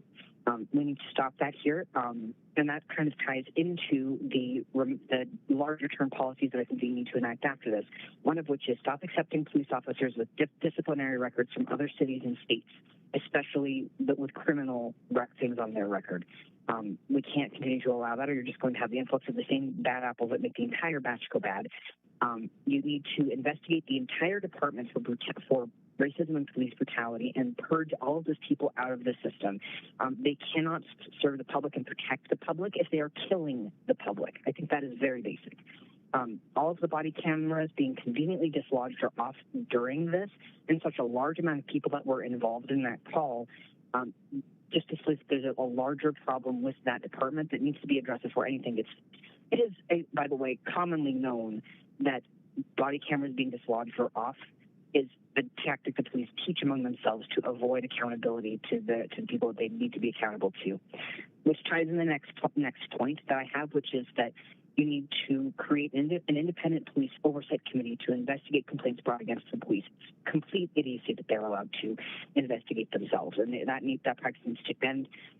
There needs to be a clearly defined workflow for transition of plan of care from police to medical. Medics need to be able to make an independent investigation that is not tinted and skewed by what the police are saying. Not that you won't always get accurate information, but there are cases where clearly this is one of them where the information is manipulated when it's brought to your 3 minutes medical care should not be part of it. Okay, thank you. Most of all, silence is complicity. Do not be complicit in this. Thank you very much. Thank you. Next is Meg. Go ahead, you have 3 minutes. Hello. I am, just as others had done today, here to talk about Elijah McClain and the inability to take action in regards to this. It was very upsetting to me tonight, but I am speaking to Aurora's inability to provide justice in the murder of Elijah McClain. I didn't know him personally, but Elijah McClain was a colleague. He was a fellow massage therapist. He's part of my community, and he's part of our massage community. Elijah McClain's mother was quoted today. "I'm happy Elijah is no longer labeled a suspect, that he is labeled a victim." A year and a half later, he can only now say that, but that is not justice. Tonight, Aurora's mayor, Mike Kaufman, said that Elijah's death was horrific and remains a wound in Aurora. He also said we cannot move forward as a city unless we understand the problems we have. I would say to the mayor, you cannot move forward even after understanding the problems, which we know are systemic, but you cannot move forward until there is justice for Elijah. we can't bring him back after being brutally murdered at the hands and watchful eyes of Aurora's officers, paramedics, and fire. We can't take back the failures of the Major Crime Unit's report or the district attorney's failures. But you can find ways to bring those involved to their own justice. Fire, Nathan Woodyard, Randy Rodema, Jason Rosenblatt, Jeremy Cooper, and Peter Kitcheniak. I'm sorry, I'm not doing well with my words. Murder charges are necessary also from the State Attorney General Phil Weiser's investigation. Tonight, I understand there was more on the agenda than this. But with this investigative report just dropping, I expected a more somber tone from all tonight. Every giggle and lighthearted laugh tonight from some of the council members when speaking on other subjects seems cold and seems heartless. I would ask the council members Ma'am, your 3 minutes to hold are up. some space. I would ask the council members to hold some space for the seriousness of this. I ask you to keep this in mind moving forward. Thank you. Thank you. Next is Melanie. You have 3 minutes. Hi, my name is Melanie Stacy. I am a member of the Aurora community. I grew up here. I am an educator here. I used to work at the Boys and Girls Club where Elijah McClain was a member as well. First off, officers Woodyard, Rodema, and Rosenblatt, as well as the paramedics Cooper and Shachunik, need to be fired and prosecuted. It's absurd that the only people to receive charges are the peaceful protesters, without whom we wouldn't have this report today. I went on to emphasize the details of this report released today. The caller said they believed there was no weapon or danger. The police said the same, yet escalated to frisking him in under 10 seconds with no reasonable or objective cause. They escalated to forcing him on the ground because he was, quote, tense in less than a minute. 3 men against one 140-pound, 5'6" young man. I'm tired of young men and children, young Black men and children expected to have more stress management skills than those charged to serve and protect.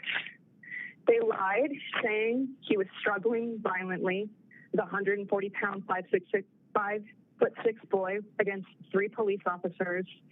Body cam footage and audio show he was apologizing, begging for his life, explaining to them, struggling to breathe and vomiting. Paramedics stood by during this, and they gave him ketamine after he was already unconscious for a minute. There was no internal investigation. This was a cover-up. Rosenblatt took a selfie mocking this young man's death, showing absolutely no remorse. They are guilty of murder, and at the very least, they should not have their livelihood funded with our tax dollars. This is a systematic issue. Enforcing body cams is not enough. They turn them off. They lie. Requiring different uses of force does not work. We need to defund. We need to reallocate resources to people better equipped to handle these situations. Thank you for your time. Thank you. Next is Dana. You have 3 minutes. Go ahead. Hello, can you hear me? We can. Hello? Go right ahead. Okay, I'm here like many others to discuss the disgusting things that have gone on in Aurora, Colorado. And it's hard to even talk about because it's so upsetting. The fact that this has gone on for 18 months is way too long, and we need to immediately fire Woodyard, Rodema, Rosenblatt, Cooper, and Shachunik right now. There is absolutely no reason that they should not have already been fired. After that, we need to prosecute them immediately.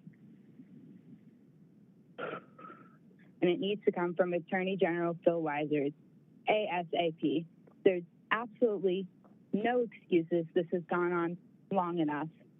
And then we need to address Gruber, Bergen, and Berzins, the council members who wore Blue Lives Matter shirts last year, and all others that have turned off their camera tonight and refused to listen to their constituents. We see you, we notice who's listening and who's not. To continue, we need to address the systemic issues that have led to this outcome. We need to stop accepting police officers from other cities and states with criminal records. Body cameras are not enough. We need to launch independent investigations into police brutality and racism within this system. And we need to absolutely defund the police and reallocate budgets to people who are more prepared to handle situations like mental health crises, for example. Additionally, we need to look into and arrest people who are calling in, making baseless claims based on racism that led to Elijah McClain's death. He was not the first. He will not be the last. I need you to step up now and make change. We are watching you, and we will not be silenced. I promise you that. There will be change, whether it's from you or from the people. And lastly, we also need to free and drop all charges to the peaceful protesters who are fighting for Elijah's justice and for all Black lives. Putting them behind bars is absolutely disgraceful and disgusting and shows your true colors. I'm not going to thank you because there is no thanks. You're sitting on this right now when you should be taking action. That's all I have to say. Thank you. Next is Jen. You have 3 minutes. Go ahead. Hello, my name is Jen. I'm from Denver PSL, and I also have my nephew here. Hi, I'm Joshua, and I'm 8 years old, and I live in Aurora, Colorado. We want justice for Elijah McClain and fire in jail those killer cops now. APD killed Elijah McClain and keep them off my street. I also want to say we want Woodyard, Rodema, Rosenblatt, Cooper, and Kuciak all fired, prosecuted. I've been a constituent of Aurora for many years. As a person that is Black, you know that if you live in Aurora, you will get harassed by APD. That is not anything that is hidden. Everyone knows that. Elijah McClain did not have to die. The cops who killed him should be prosecuted, nothing less. Why? Because they killed someone. Everyone in Aurora also knows that APD is the biggest gang that we have out here. They're going to stick up for each other. Council people are going to wear their Blue Lives Matter and be happy about that and throw it in our face. But you know what? It is up to us, the people, the constituents, the taxpayers of this city, to bring justice to Elijah McClain and to stop having this brushed under the rug. Because now we see this report, now you brought it to our eyes, now is the time to act upon it, and we will not stop.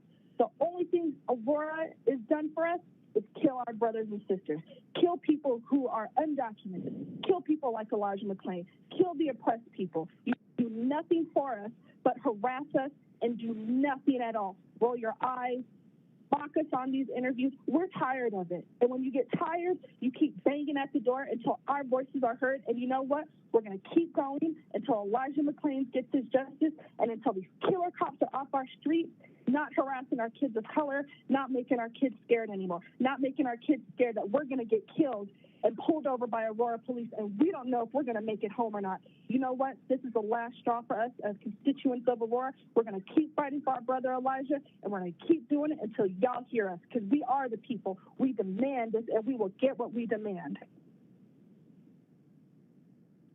Thank you. Next is Justin. You have 3 minutes. Go ahead.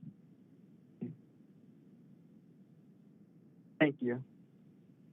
I can't believe how many people tonight have offered you all thoughtful solutions, while most of what I heard you guys do is sit and joke and laugh and go on with business as usual. Thank you to the few of you who did address it directly and who took it seriously and offered your own condolences to his family. It's It's unconscionable that it's even a question what to do with the officers involved. That's even a question, that they should be de-uniformed and off the streets at a minimum immediately. It's so disturbing. And some of you sat and laughed tonight and joked and talked about upcoming projects and the most meaningless, trivial. It's cold, it's ruthless, it's brutal. Like, I don't understand how you can sit there with your cameras off.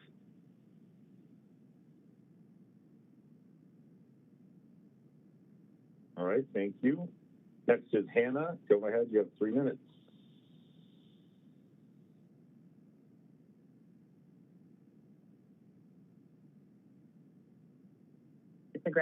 Disagree with the way the city council. Hannah, I'm Hello? sorry, the system froze, so why don't you start over? You have 3 minutes. Oh, okay. Hi, my name is Hannah. I wanted to start by saying I disagree with the way the city council meeting has been held. Why do you push public comment to the end of the meeting? How would you feel if the public comment of the murder of your child was pushed to the end of a meeting? I'm a professional engineer, and the purchase of Gravel Lake water storage facility adjacent to the South Platte River near Brighton can wait. As a professional engineer who designs facilities such as this, the storage facility can wait. Public comment matters more than any city project heading your way. I shouldn't be terrified of the police, but stories like Elijah McClain's chill my bones to the core and make me downright terrified of the police. Therefore, I'm calling in support of firing Nathan, Randy, Jason, Jeremy, and Peter. As stated by so many people before me, we didn't need a long investigation to tell us what we already knew. The Aurora police did not have a legal basis to stop, frisk, or choke an innocent young 23-year-old. He had his whole life ahead of him. So what can we do now? Put firm action behind the investigation. No more impunity. We are better than this. You are better than this. Your children deserve a better future than what we have right now. We need trusted partners in the police department. I have family who are police officers, and we will not have trusted partners in the police department if Nathan, Randy, Jason, Jeremy, and Peter keep their jobs. Every single officer and paramedic need to be held accountable by being fired, charged for murder, and convicted for murder. We need trusted partners in this police department. Now, take action accordingly. Your community needs this. Your children need this. I need this. And most importantly, Elijah McClain needs this. I know, you know, he was an innocent human being walking peacefully in the streets. Just look at his smile and his pictures. Think of his infinite joy. He was a happy person. Imagine if these police officers murdered your children in the street the way Elijah McClain was murdered. Imagine if your child's joy was stripped away from them. Can you imagine never seeing your child joyful again? I'm sure you would be absolutely devastated. I would be, and I don't even have kids yet. Like, I would be so sad if my cat was killed. Just trying to put it into perspective. But please take action as if your kid was murdered by Nathan, Randy, Jason, Jeremy, and Peter. Take action as if when you leave this meeting tonight, you won't be seeing your child afterwards because Nathan, Randy, Jason, Jeremy, and Peter murdered your children. Ma'am, your time is up. Okay, one last sentence. That's what happened to Elijah's mom. Please act accordingly. Make this case a priority as if it was your child who was murdered while walking peacefully in the streets. Okay, thank you. Next is Alyssa. You have 3 minutes. Go ahead. Thank you. It's Elisa. Can you hear me? Sorry, Lisa. Yep, go ahead. Awesome.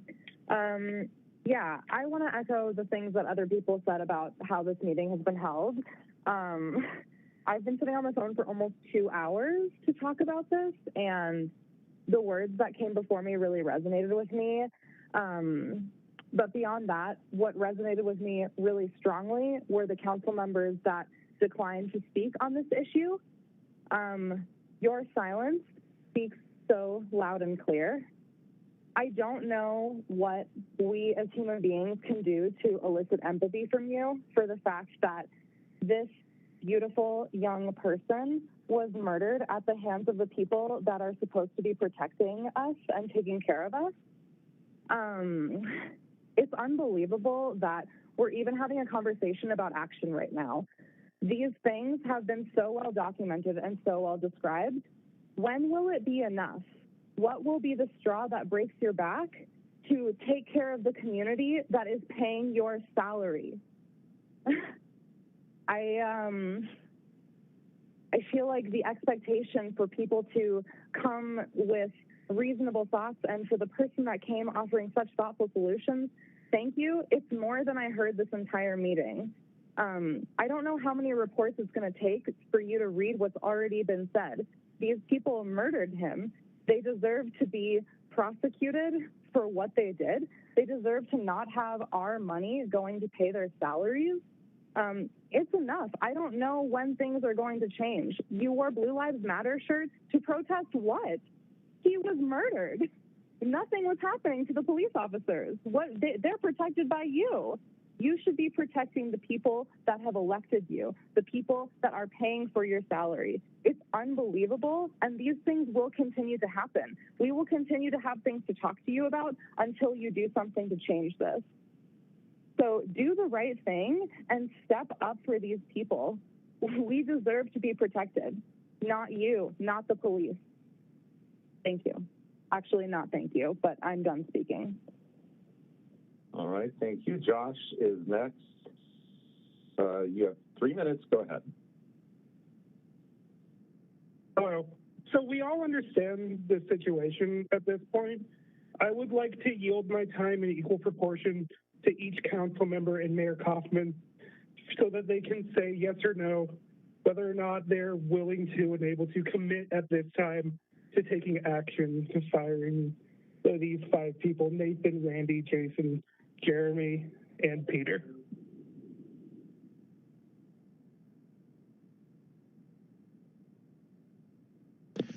Mayor. We're not responding. Please continue.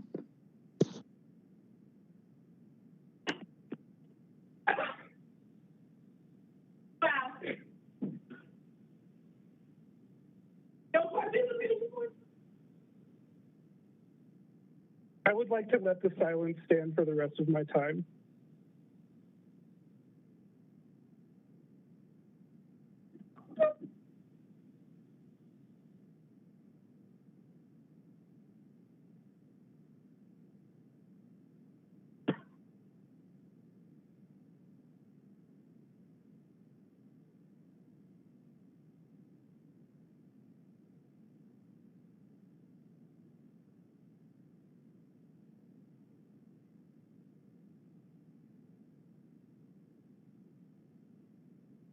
Please proceed.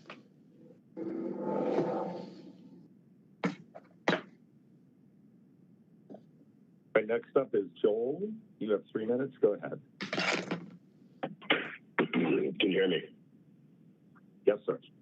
Can you hear me? Okay, cool. So I read the report, and it's a shame that the bar is so low in this country with regard to Black lives, but I'm actually surprised at its conclusions. But the truth is, this report only confirms what the entire community in Aurora and Denver already knew, which was that the officers involved in the murder of Elijah McClain were absolutely in the wrong from the first few seconds of the encounter with him, that there was absolutely no legal basis whatsoever to stop and frisk him, that the paramedics were in the wrong for not even examining Elijah before injecting him with enough ketamine to sedate a horse, that the initial investigators intentionally crafted questions that were designed to exonerate Woodyard, Rodema, and Rosenblatt, that this was nothing but cold-blooded murder, and that senior officials in the city government were involved in the cover-up. Now, I'm not thanking anyone who spent the last 18 months gaslighting an entire community only to come around and say, oh, well, looks like you were right, even though we saw with our own eyes what happened on video. Now, some of y'all might be desensitized to publicized lynchings of Black people given the history of this country. Bergen, Gruber, and Berzins, I'm looking at you. But we are not. We saw what happened, and we are done with conversations. We are done with platitudes. We are done with privilege checking and empty overtures on Black History Month. We are done with foot dragging and passing the buck. We are done being given the runaround. The absolute bare minimum is that Woodyard, Wodema, Cooper, and Checheniak be fired yesterday. The bare minimum. Now, a common refrain I hear from a lot of people, especially my Black brothers and sisters in the streets, is, oh, they'll never charge these officers because they don't care about us. They, of course, referring to politicians, city officials, and the whole power structure in Aurora. And I actually disagree. I think you do care. I just think you care in the negative. I think you're very concerned with how people think and feel because you care about keeping us contained and subdued at all costs, because you don't actually view us as people, you view us as subjects. To you, charging these officers would send a message to people that you stomp on every day that we actually do have collective power. And if the peasants get that idea, who knows what will happen next? Maybe they'll start making other demands, like the backwards, anti-homeless, bigoted mayor step down. Who knows? Who knows?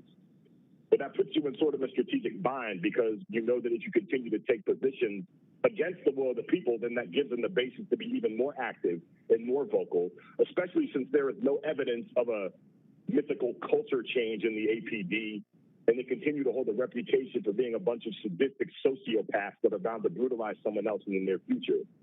So with all that in mind, I want to encourage y'all to do the right thing by the people. We don't need any more commissions.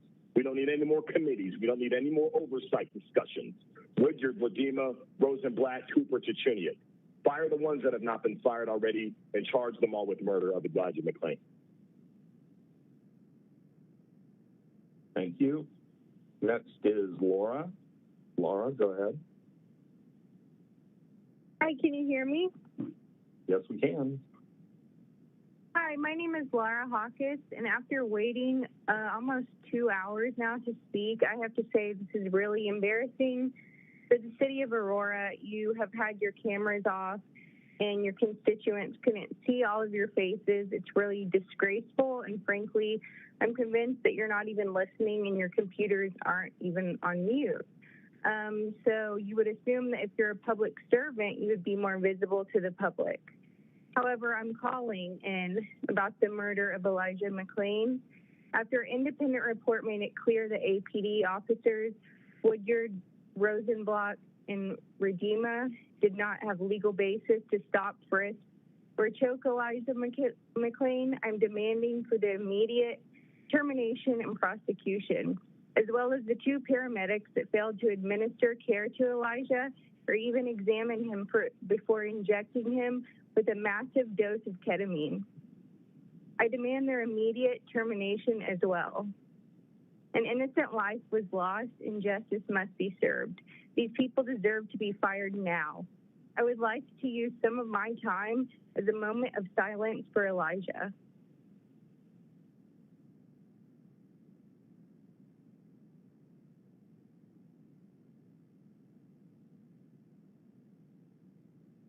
We will not go away.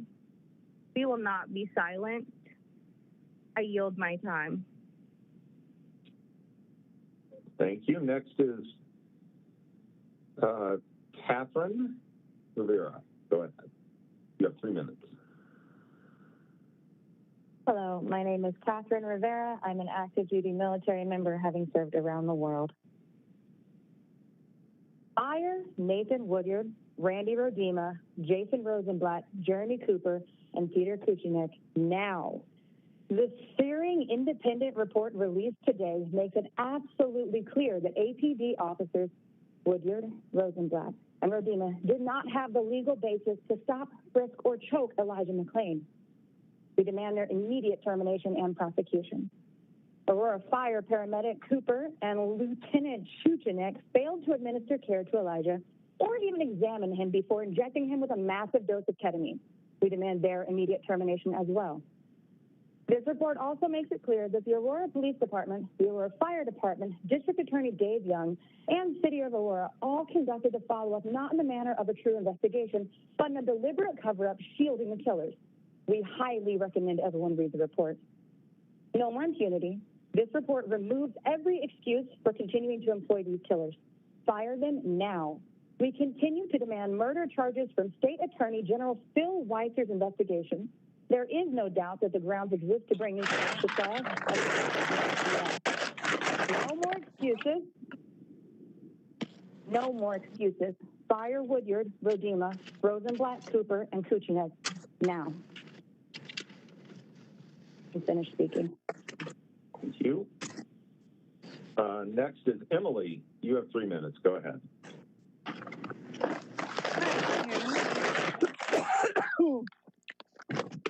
Could everybody unmute? Could council members mute their mic? Kim.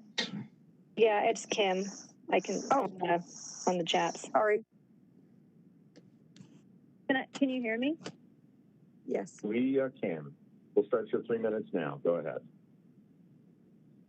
Hi, I'm calling in from Buffalo, New York.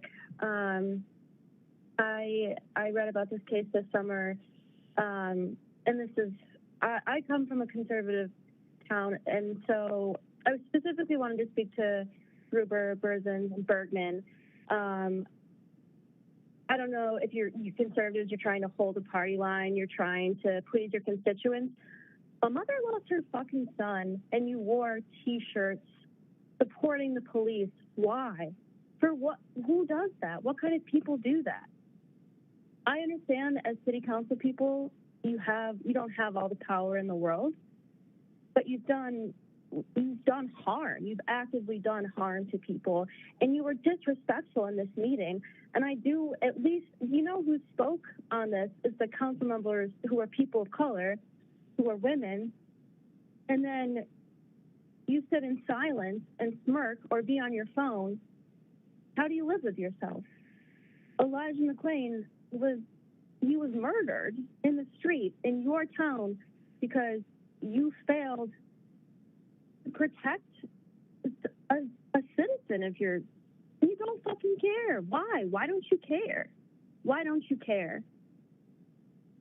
Because it's white supremacy at its root. And if you're not willing to do the work to change your town, which you're not, you want to uphold that. And I guess I want to speak to the council members who do care about the loss of this incredible person's life. I hope you do something to change and to outlay these voices of fucking racists.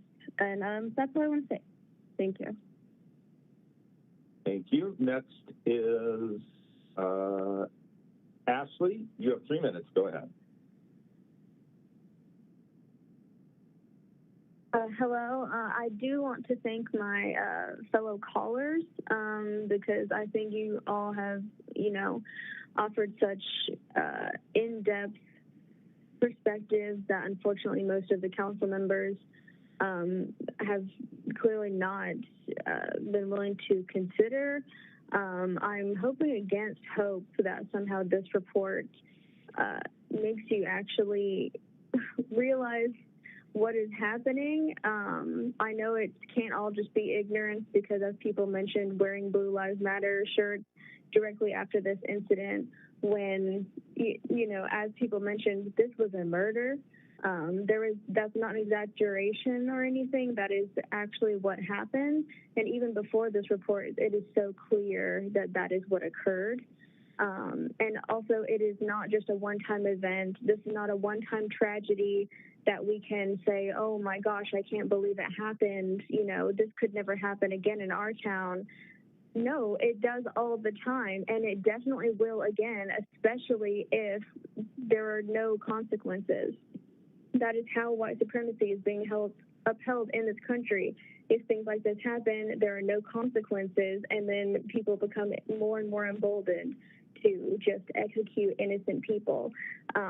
So like everyone else, I want the following people to be fired and prosecuted: Nathan Woodyard, Randy Rodima, Jason Rosenblatt, Jeremy Cooper, Peter Kachunik.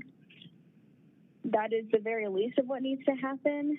And, as previous callers have said, they have offered so many thoughtful solutions and ways forward, and to at the very least hear that this is a priority for y'all, to see that it takes any kind of priority in your mind would be the very first step. But there's, at the very least, saying what you intend to do and that you intend to bring about some kind of justice to prevent this from happening again and to actually protect the people that you are being paid by and are being told and sworn to serve would be the very first step and a minimum.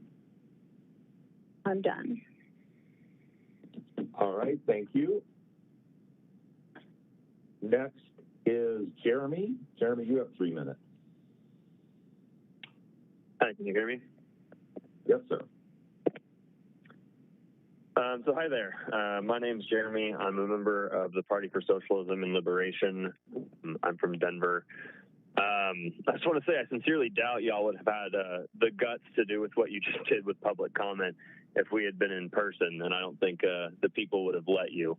But, you know, I went ahead and stayed on until the very end, like you apparently decided we had to at some point randomly. So, hey, this new investigation tells us, you know, what we, the people, already knew.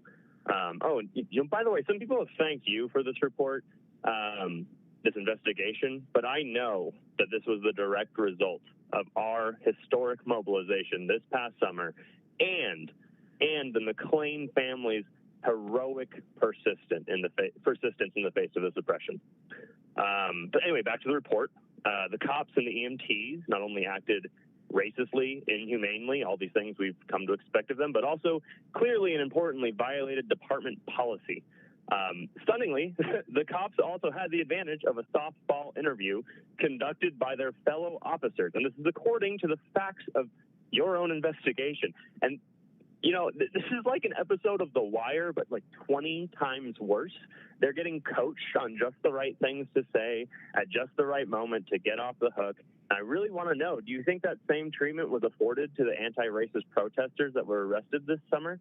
Do you think they got someone to coach them through, or do you think they were thrown in jail for over a week and left there to rot and are now facing decades in prison? I wonder what the difference is when they're getting police interviews. And you know, at this point, I have a long list of people who I've been telling you all for a while should be charged. Add the cops who did those interviews to that list, because this is corruption. They should not allowed to be served on this force as well. And, you know, I haven't had the chance to hear everyone else was calling at the very beginning, but it sounds like you all are trying to claim that you don't have, you know, the authority to fire folks. And if you don't, like, who does? That's the crazy thing. You're like the authority in Aurora, the city of Aurora. You have power. And if you're telling me that if another city employee went off and, I don't know, negligently murdered someone, not even negligently, aggressively murdered someone, you couldn't find a way to get them fired? You couldn't figure out, you know, who their boss is, call their supervisor, put in a word? You know, it's impossible. You can't do that. I just don't understand. Then maybe we should all get jobs in Aurora city government, because no one can be fired apparently. And you know, furthermore, you could also give the Elijah McLean family, you could give them money. They have been fighting for any form of justice for so long, and you all have called his son a suspect for so long to deny him any kind of remuneration, any kind of financial, I don't want to say benefit because their child died, but you have fought them on it. This is crazy. You all are, you know what? You could pass a resolution saying, you know what? Hey, AG Weiser, we actually want to see this charged. We, the people of Aurora, we, the city of Aurora, would like to see these cops charged. Pass that resolution tonight if you want. I know my time might be coming out, so I'd also ask anyone who thinks that they might be, you know, friendly to the people calling in, please do an official roll call. Just your time is resolution to have a roll call in the middle of this meeting. I'm not going to stop talking because y'all made me wait, so I'm going to make you wait. So you can either cut me off or let me keep talking. But listen, do an official roll call because we do. All right, next is Taylor. Taylor, you have 3 minutes. Go ahead.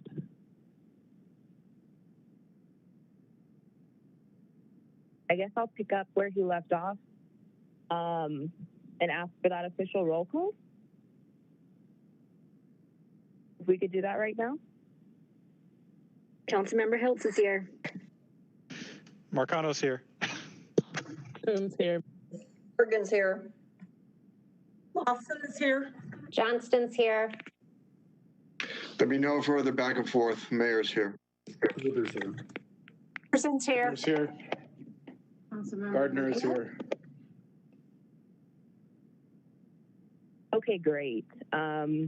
My name is Taylor Gardner, and I feel completely embarrassed to be a namesake associated. But as everyone has covered tonight, we all, as grown adults, should understand the weight, and there is no space to feign ignorance anymore. We all know what needs to happen, and if you are not willing to take those actions, then expect this to continue. Expect people to continue to show up for a human being who in no way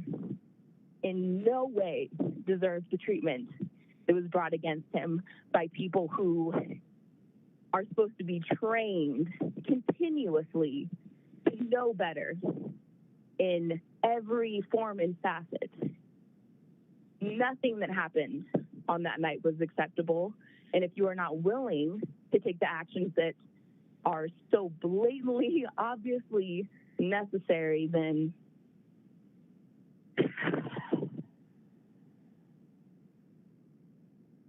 I don't know what else to say.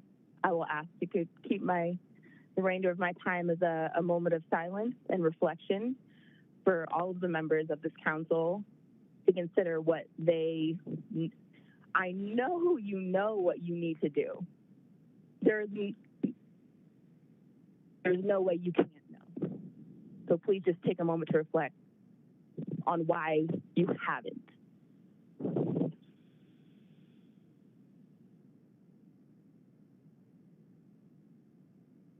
All right, thank you. Janice is next. Janice, you have 3 minutes. Mayor and City Council members, can you hear me? Yes, we can. Speaking tonight on behalf of Elijah McClain, because Elijah McClain is no longer here to speak for himself. Elijah did speak and plead for his life the night he was murdered, and nobody listened. Nobody listened. He vomited from being choked, and an officer threatened to stick his dogs on him.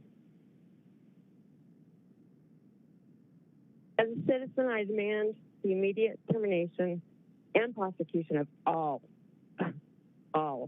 Aurora officers involved because they had no legal basis to stop, frisk, or choke Elijah McClain. No moving to other departments or administrative leave. They also had no basis for turning off their body cams. Colorado is an at-will. In Colorado, we have at-will employment. Many of us that have spoken tonight or are on this call could be fired for not showing up at work for no reason at all, because our company was bought by our new owner. There's absolutely no reason for anybody involved to not be fired at this point. I also demand the immediate termination and punishment of Aurora Fire paramedics Cooper and Lieutenant Bennett, who failed to administer care to Elijah McClain or even examine him before injecting him with a massive dose of ketamine. I'm demanding removal of the people involved in the major crimes investigation of these events and this murder.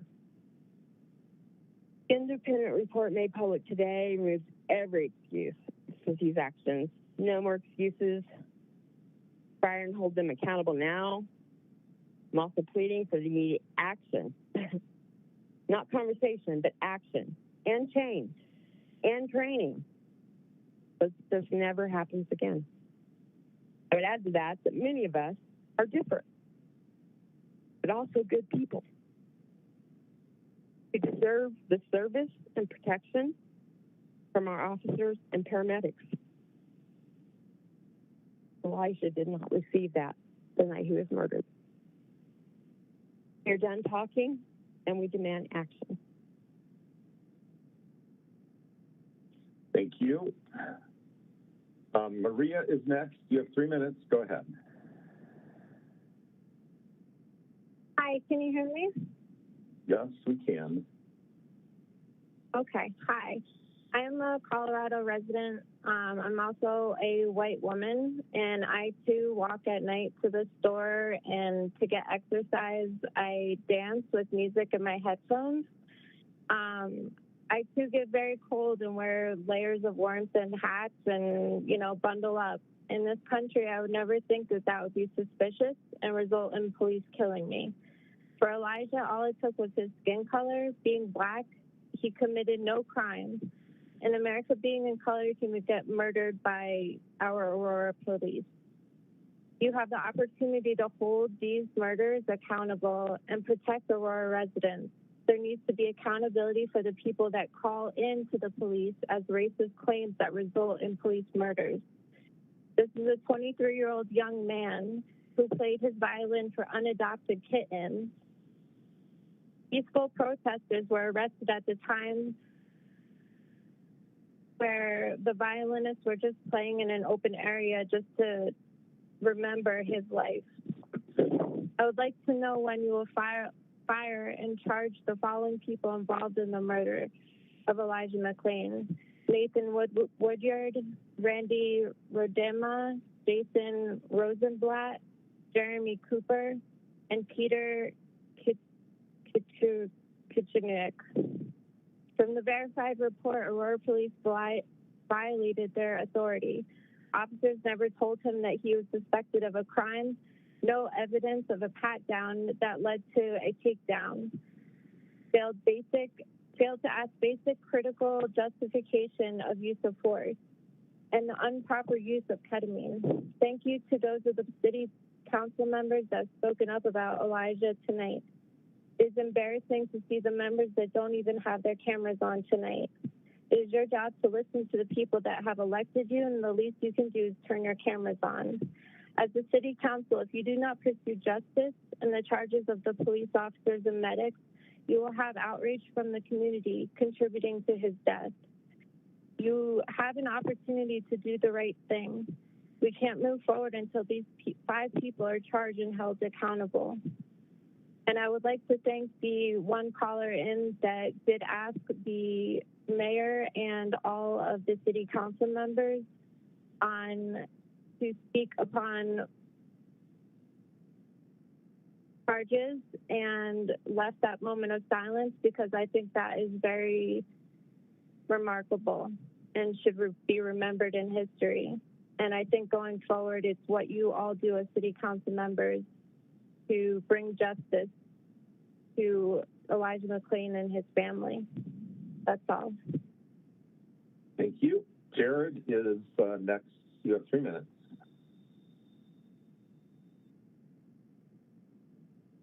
Can you hear me? Yes, sir. Go ahead. Thank you. Good evening, council members. I want to thank those council members that decided to speak up and voice their opinion and their thoughts on how Elijah was murdered by local law enforcement. I know I may be repeating many points that have been made ahead of me, but that doesn't mean it should be ignored. Elijah McClain was murdered by Nathan Woodyard, Randy Rodema, Jason Rosenblatt, Jeremy Cooper, and Peter Chichinek. These officers and paramedics took an oath to protect and serve the community of Aurora. After the results of the investigation, it is clear that they are not capable of doing so and need to be convicted. Accountability has been talked about a lot, but I would like to focus on character. Character is often talked about as how you face adversity, but the character that really matters is how you act when no one is looking. Council members, this applies to you as well. You took an oath to be a public servant, and the public is demanding justice for the murder of Elijah McClain. Aurora is unsafe and unjust until those that took this young man's life are fired and blocked from getting a job in that field. This is not difficult to pursue since it is done in other job positions in different states and different countries. Moving forward, we require that APD to enforce disciplinary action when officers do not have body cams on or when a report is filed against an officer for excessive force. The City of Aurora has lost the public's trust, and they need to make an effort to bring that trust back. Blue lives are not a race. They chose their job, and they need to be accountable. Release my time. Thank you. Justin is next. Go right ahead. You've got 3 minutes. Hello, can you hear me? Yes, we can. Okay, great. I just want to say, first of all, thank you to everyone who's waited on the line to speak their mind about this. I am a resident of Colorado for 17 years, and I've been waiting on the phone for over 2 hours. And I just want to say, I can't believe that we're even still having this conversation. It is so absurd that all these people are waiting on the line to call in and talk about this case. I have not read the new report that came out, and I don't need to read the new report that came out because I knew from the very first evidence that ever came out of video content of these police officers murdering Elijah McClain that it was a murder. It was obviously a fucking murder. They murdered him on camera, and it seemed like they were, I mean, these cops think that they're on an episode of TV or something. They're just murdering people like some sort of action movie. Well, what if it was one of your kids that was murdered? How would you feel? What if one of you got murdered by cops? Is this acceptable? Is this the message that Aurora Police wants to send to their city and to the world? Not like it's the first time. People have been murdered by cops ever since I was a little kid. My whole life I've been seeing this. But what is Aurora going to do about it? Is Aurora going to stand there and just say, yeah, sure, our police department murders people? Or are you going to turn it around and maybe show people what the future could look like, how you could change things? What is Aurora going to do about this? How can Aurora do it better? Or what does it take to be a police officer? Is there some sort of screening process? Because obviously these people in the police office are mentally ill and they need help. They shouldn't even be there. These people shouldn't be allowed to have this job. What if Elijah McClain would have murdered one of those cops? Then what would have happened? I think it's pretty obvious what needs to happen. Y'all need to take action, and these officers who murdered Elijah McClain need to be fired, and they need to be in jail. They need to be persecuted. That's all I have to say. Thank you. Next is Anna. You have 3 minutes. Go ahead. Hi there. Can you hear me? Yes, ma'am, we can. Hi there. So my name is Anna, and like my fellow callers, I'm here to voice my concern about the fact that the police officers and EMTs who participated in the murder of Elijah McClain are still employed and on the streets of Aurora. These things have already been said, but they need to be said over and over and over again until we get justice for Elijah. The fact remains that that young man would still be alive today had he not been approached and attacked unjustly by these officers. Continuing to employ these killers and to allow them to patrol the streets with weapons is an act of violence against the community you are supposed to be serving. It is an act of violence against us. The only acceptable action is immediate termination, followed by murder charges. The independent investigation brought up a lot of things that we already knew to be true, and now action must be taken for all involved and for all of those who failed to act and appropriately investigate what happened that night. We don't need thoughts and feelings and I'm sorry's and I feel terrible and I'm disgusted. We don't need that anymore. We don't need more discussion. We don't need more time to talk it over. We need action. Time's up, y'all. Like, you've had plenty of time. I'll keep it brief because you all know by this point what needs to be done. You've seen over and over and over again the truth of what happened, and you either choose to ignore it or you just don't care, or you're so wrapped up in this Blue Lives Matter stuff that you essentially, disregard and disrespect and continue to support attacks against the people in your community who you're supposed to protect and serve. And at this point, the term protect and serve is just a joke. I can't even hardly bring myself to say it. But anyway, I just wanted to show up and show my support and demand justice for Elijah McClain. We will never stop demanding justice for him, ever. We want murder charges. We want these guys off of our streets. Justice for Elijah McClain. That's all I have to say. Thank you. Thank you. Next is Alex. Alex, you have 3 minutes. Can you hear me? Yes, sir. We can. Don't call me sir. So I first want to thank the other callers for being on here and voicing their concern over Elijah McClain. I also want to just call out City Council's absolute disrespect for my time and for our time.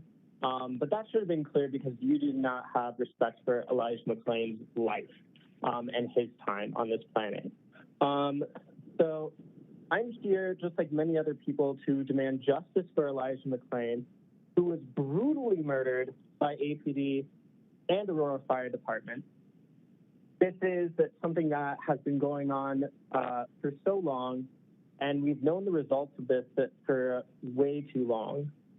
And the fact that you are all here on this call is just disgusting to me, that we're still talking about this, that you still have these crocodile tears. And some of you don't even acknowledge it. Some of you hide behind your cameras because you cannot face the people. And that is because we are outraged by this.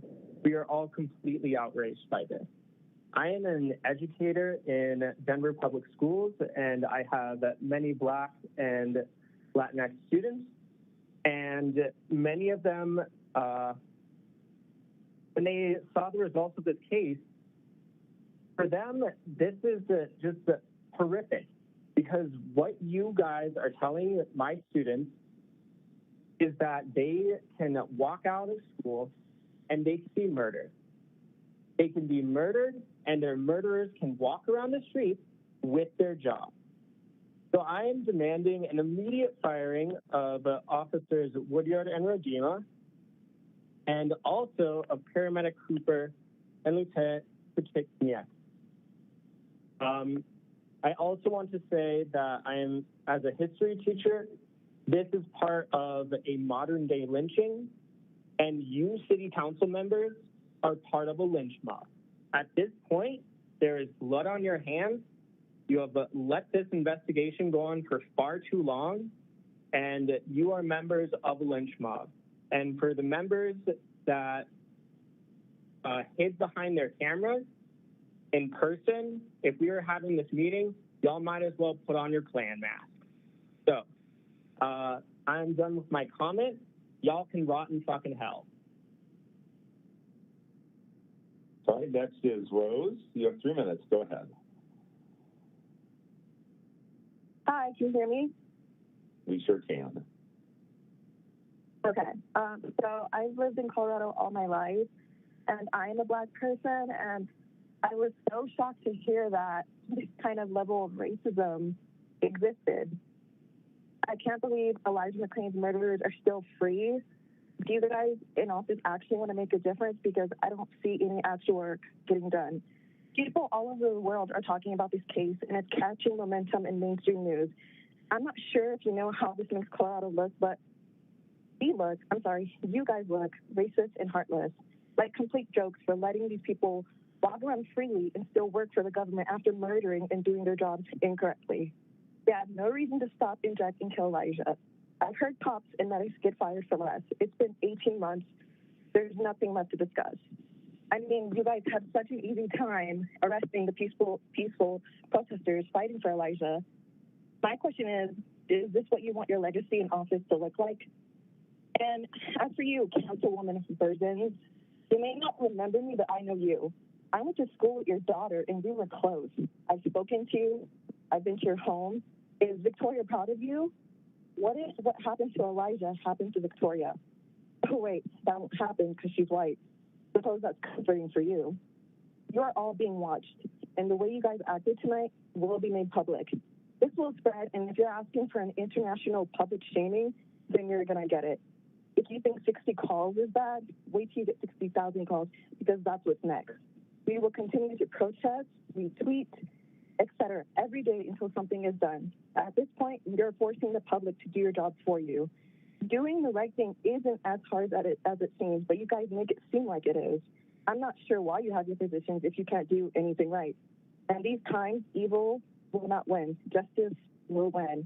And you guys think this may die down at some point, but it's not. Justice will get served. And that's all I have to say. Thank you. Sarah is next. Go right ahead. 3 minutes. Hi, can you hear me? Yes, we can. Great. Hi, council members. So first off, can you all wake up right now? I know that it's late, but Gruber looks like he's taking a nap. The rest of y'all have been scrolling on your phones and yawning through the last 20 minutes of comments in particular. Yes, we can see you. We are watching you. And you've got people who've been waiting on the phone for almost 3 hours.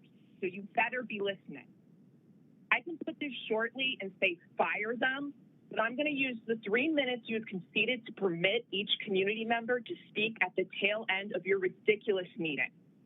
For council members who are dragging commenters for voicing their outrage and demands, show some damn respect. The verbal quote abuse that you claim you're experiencing tonight, by the way, with your screens off and our voices muted, is nothing. I mean nothing compared to what APD puts our community through every day. And let's be absolutely clear, the abuse that they put Elijah McClain through last year and his family through every day since. So shame on you. You, the Aurora City Council, have put the Aurora community and the family of Elijah McClain through over a year of trauma and disrespect over an injustice that you permit, not to mention the racist, violent system that you perpetuate every day that goes by without real consequences for his murderers and the people participating in his murder. APD's record of robbing innocent people of their dignity on a regular, unchecked basis is notorious around the world, and we will not stand for it. So congratulations, y'all, you're famous. As a reminder, today's published findings confirmed what we, the people of Denver and Aurora, already knew, and which, by the way, many of you, and certainly Chief Wilson, knew damn well. The excessively brutal and physically violent treatment of Elijah McClain is what caused his death. This was no accident, folks. Thousands of people from around the world have told you every way we can that this will not stand. The community condemns these individuals, but the positions you are in give you the authority to fire all of the individuals involved. To charge all of the names we repeated over and over and over to you tonight for their participation in the murder of Elijah McClain. Justice for Elijah McClain. Drop the charges for the Denver anti-racist protesters, and you can fucking cut me off now. Thank you. Next is Elizabeth. Go ahead. You have 3 minutes. Yeah, can you hear me? Yes, we can. So, you know, from grief to disbelief, frustration, anger, distrust, despair, exacerbation, you're hearing all of this tonight. And I assume you all, as stewards, that word stewards, being stewards of the city of Aurora, will take some of these, at least hopefully, to heart. I can only hope. This 153-page report basically was charged with, quote, learning the record and making policy recommendations. The panel found the facts troubling, quote unquote.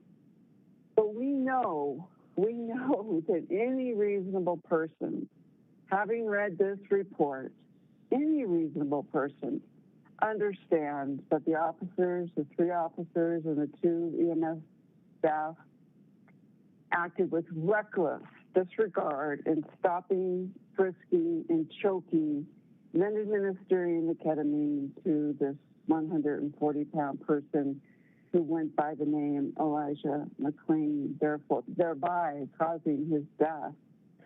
There was further reckless disregard for any uncovering of the truth by this major crimes unit, D.A. Young, the Use of Force Board, Aurora Fire, APD Chief Wilson. All of that was a reckless disregard for any attempt to find the truth.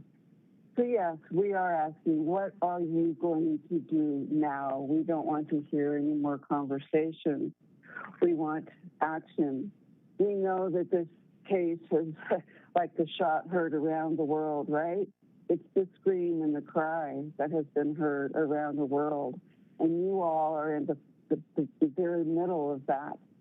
And what you do now will make a difference. Are you going to fire these guys? Are you going to stand up? Are you going to do something? Do something that will actually make a difference, or allow this gaslighting, this trauma, this thing that's become much bigger than just you as city council to continue?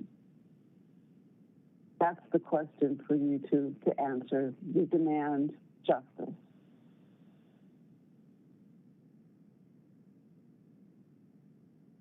Thank you. Next is Aaron.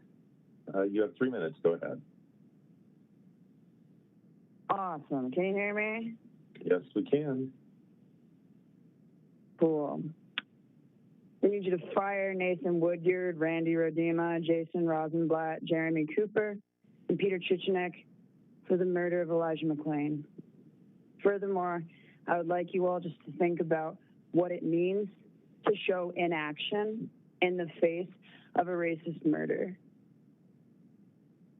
I want you to continue to consider how your inaction is perceived as cowardice. It's not brave to let policy trump actual human life. And it is your fault for not using your power to push justice through a system that needs justice. When we allow ourselves to be complicit and stand idly by while injustice and oppression continues to happen on our streets to people of color, to indigenous people, to undocumented immigrants, and certainly to Black Americans. When this continues to happen and we do nothing about it, we do allow white supremacy to continue to take hold in our streets. It's very obvious we have a racist police force that works with politicians who are very fucking corrupt and racist as well, and who don't care about what happens on the streets of the people that they need to elect them into the positions of power. Again, we're sick of letting policy dictate what is right and what is wrong morally. It's bullshit that we can continue to have discussions like this for decades and no real semblance of progress or reconciliation is made. It's shameful for us to continue to act like this is just the way things are. We're asking for more. We're going to keep showing up and demanding more because it's time to change the world. It's been time to change the world, and you feel it in you too. When something is wrong, when we allow this kind of behavior to become the commonplace, it feels bad in our bones, and justice is going to continue to call itself. So again, to get justice, fire Nathan Woodyard, Randy Rodema, Jason Rosenblatt, Jeremy Cooper, Peter Chichenek, and convict them of murder. That's what they did.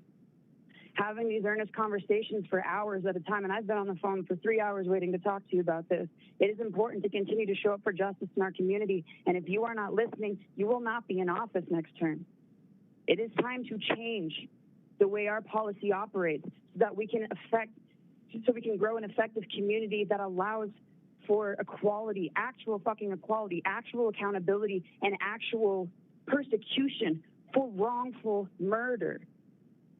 That's what it was. There is no confusion about that. There should not be. The only confusing thing to me is why are you remaining complicit? Your Why 3 minutes has there are up. arrest and convict for murder? Rest in peace, Elijah McClain. I'm very sorry that nothing else has happened quite yet. We're not going to go away. All right, thank you. Next is Carly. You have 3 minutes. Hi, can you hear me? Yes, we can. Hello? Okay. I just wanted to say that y'all need to listen to these fucking constituents and fire Woodyard, Redeema, Rosenblatt, Cooper, and Chisnet. This is a ridiculous format that y'all have going on. Y'all are trying to silence us every step of the way. For the past 18 months, y'all have done nothing but cover up and lie and try and silence the people demanding justice for this black man who was murdered by your police and fire and rescue teams. This is a very shameful of y'all to keep these people, these murderers, on your payroll, forcing the constituency to pay their paychecks while y'all refuse to do anything about it. And I want to go back to an earlier caller who asked y'all to respond to take the position on this tonight and say that y'all are going to do anything about it. And y'all responded by saying we aren't responding. Y'all haven't responded in 18 months. 18 months. 18 months.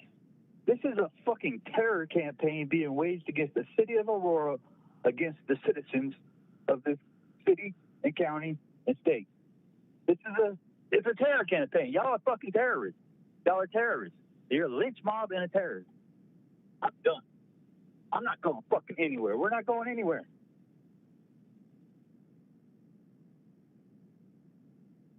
All right, thank you.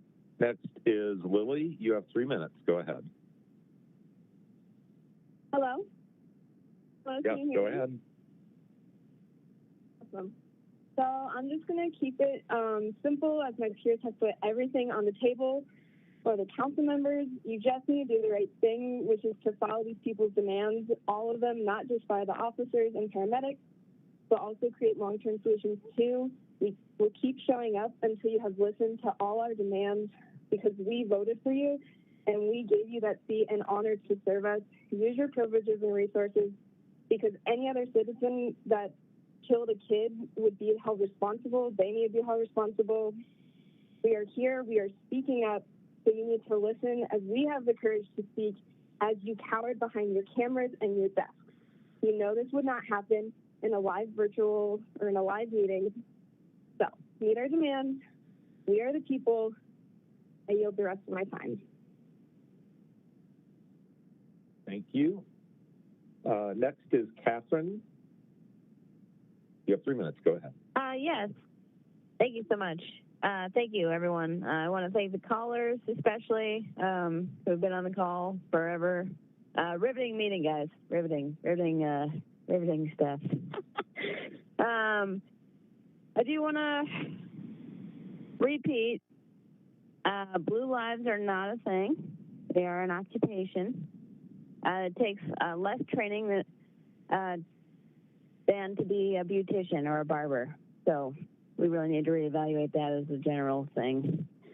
Also, make sure we can replace those Blue Lives Matter t-shirts with white supremacy is terrorism t-shirts for everybody on Congress. We need to.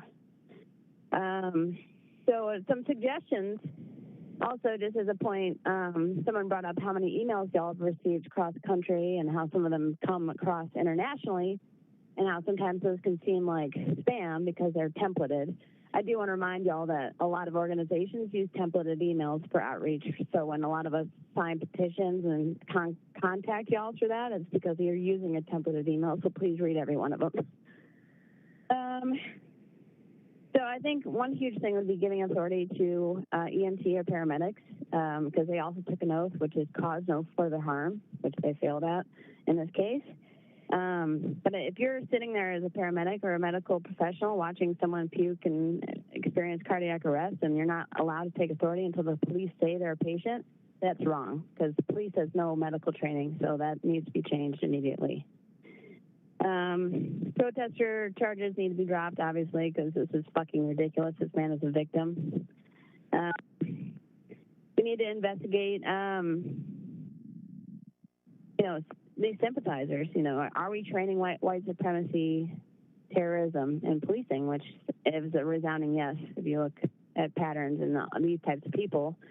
We need to take out white supremacy terrorism from policing because it doesn't make any fucking sense. Another suggestion would be to follow up with a person who calls 911. In all these cases, it seems when this happens, if you just go right to the person who's fearing for whatever fucking reason and they're going to that person's house, you automatically relieve them of being attacked because there's a cop car in their driveway. And then you can find out what the hell their problem is, and seeing that the person just has earbuds in, might be dancing, so we're not going to actually walk up to someone who's not doing anything wrong. Case closed. We need to continue, all of us who have been on the phone, and continue. Again, my passion for this case grows every day with your lack of action and your, exercising your white terrorism. The 4th and the 14th Amendment violations that have happened in this case are the closers. So 4th and 14th Amendment violations here. It's a hypocrisy of y'all mentioning Black History Month. And here we are talking. I'm sitting on the phone for 3+ hours now as well, talking about this case. Seems like a hypocrisy for y'all to shout out your people that use this, Who's up? Okay, well, okay, cool. Well, white supremacy is terrorism. Never fucking forget that. And if you don't do anything. Next is Elena. Elena. Thank you. I had a whole spiel written out. I wanted to be super intentional with my time today. And now I'm just fired up. I'm outraged and disgusted and exhausted. And the fact that a lot of you on this council are truly acting like this is a fucking joke is really a disgrace to the state of Colorado, to humanity, to be frank. And yeah, in terms of you all shouting out Black History Month casually as you talk about other meaningless things that are going on in city government, and the fact that you shout out Black History Month, no one cares until you actually take action on the things that your constituents have been screaming about for the last 18 months. I truly don't have words. You really couldn't prioritize this Elijah McClain's murder over anything else you had going on today after this report was put together. There's 60 people on this meeting who took time out of their day to talk to you about this horrendous murder of this innocent young man, and there's no response. It's just I'm at a loss for words, and there's no gray area here. This is white supremacy. This is and you all have Elijah's blood on your hands. You truly do. So I yield my time. All right, thank you. Our next speaker is Heather. Go ahead. You have 3 minutes. Hi.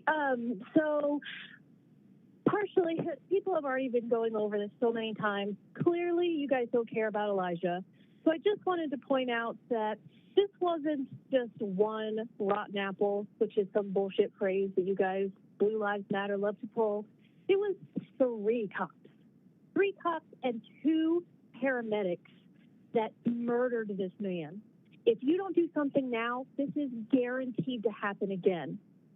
You need to defund this garbage police department and reinvest in the city.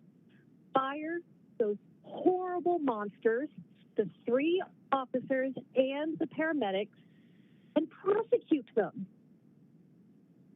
You have to realize how bad things are when someone from Arkansas calls to tell you that you have messed up.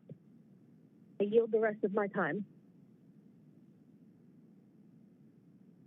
Thank you. Next is Emily. Go ahead. You have 3 minutes. Hello, this is me. Yes, it is. Go ahead. Hey, so I'm calling from Virginia Beach, Virginia. I've been on the phone for almost 3 hours now. It's damn near midnight. Actually, it's past midnight. But I just wanted to say I'll yield my time at some point because I know there are people in the actual city who have good reason to be afraid walking the streets with these motherfuckers still on the job, that you need to fire them all 3 cops that were there and the paramedics, and you need to make some changes in your police department. This white supremacy is obviously at the core of all this. I'm honestly at a loss for words. I second everything that everyone has said so far. I'm exhausted. Justice for Elijah McClain, and if possible, I'll just give the rest of my time in a moment of silence to him because he did not deserve what your piece of shit police department and emergency people did to him. Sorry to not be more eloquent. Thank you. Caitlin is next. Go ahead. You have 3 minutes. I have to say I'm a bit confused to hear the adverse reactions of the council members in response to this report. Not because it wasn't horrific, it was, but it almost sounded like you were all surprised at the report's findings. Have you not previously read the transcript, watched the body cam footage? I have, and the people have. I would like to note that we aren't asking for this to be handled and addressed swiftly. That ship has sailed. He was murdered in 2019. What has been done since then besides this elaborate cover-up? It has been obvious to the people that the actions leading to this murder were unlawful, inhumane, and sheer brutal torture. Now an independent investigator has reached similar conclusions. Is that enough for you now?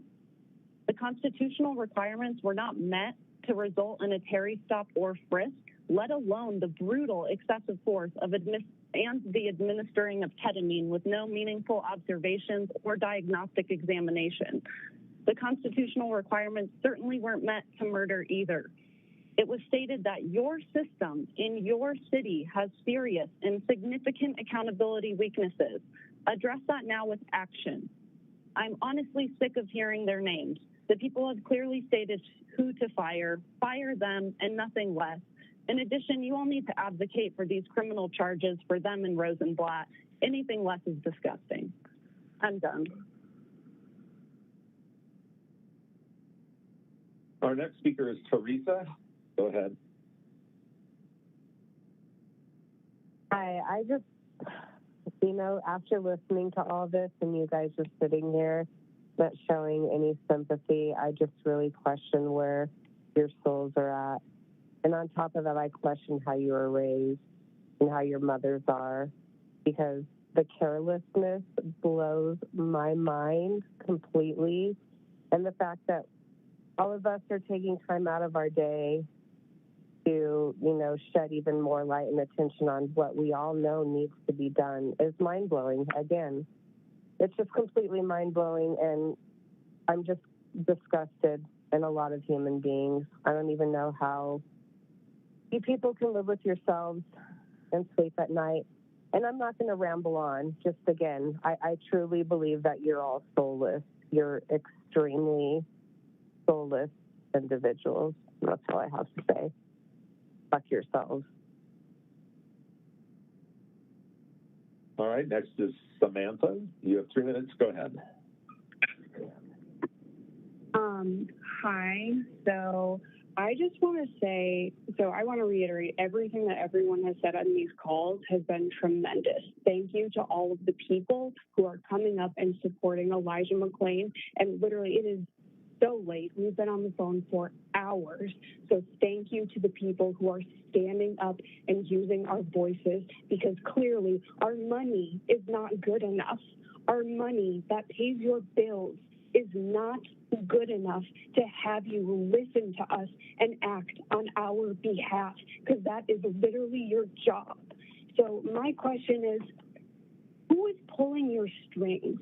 Because it really seems like none of you have any power. It's really alarming to me.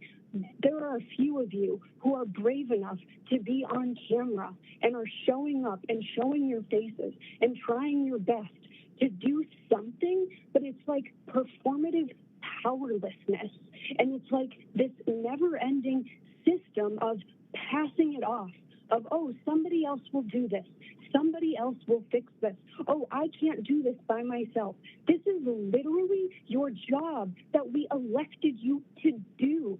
So I just don't understand. Who is the invisible hand? Who is really and truly the boss? Because, I mean, it might be you, Mayor. I'm not quite sure. It seems like you're the one who's, silencing the rest of the council when they're trying to speak up when they're asked to, because I feel like a few of you did want to talk earlier, but you couldn't because the mayor said we're not doing comments. So I'm just confused. Who is the actual authority in this government? Really and truly, who has the power to bring murderers to justice? Is it nobody? Is white supremacy the actual authority at play here? Because that is disgusting.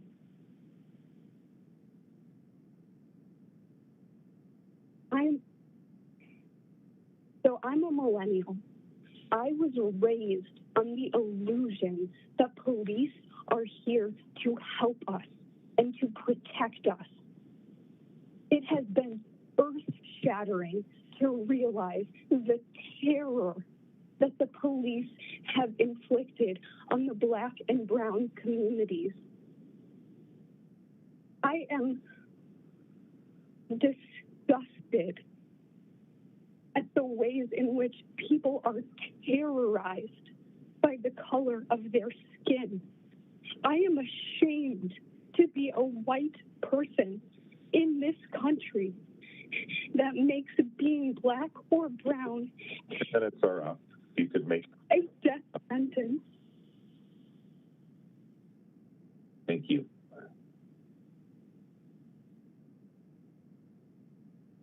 Next is Nicole. You have 3 minutes. Go ahead. Yes, can you hear me? We sure can. This new investigative report is not news to us.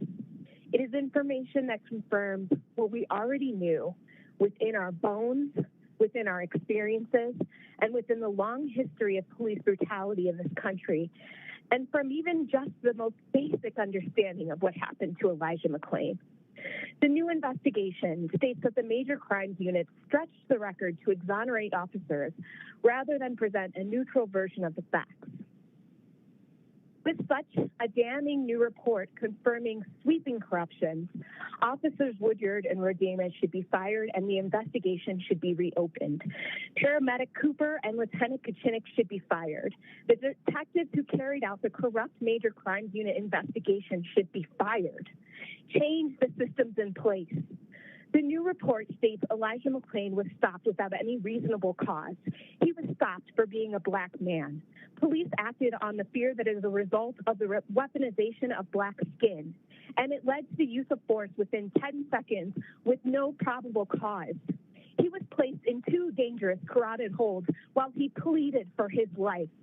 Elijah McClain's humanity was not considered, and his subsequent murder is the result of a hateful, corrupt, and racist system. Elijah McClain vomited, apologized, and cried in pain. He was met with pain-inducing tactics and a callous disregard for his life that led to his murder. Ignoring the pain caused to your constituents in this meeting by turning off your cameras and actively doing other things shows more of that callous disregard. You lied about a person being cut off for comment in the name of censorship. The call was not dropped. You cut the call because someone was angry and swearing.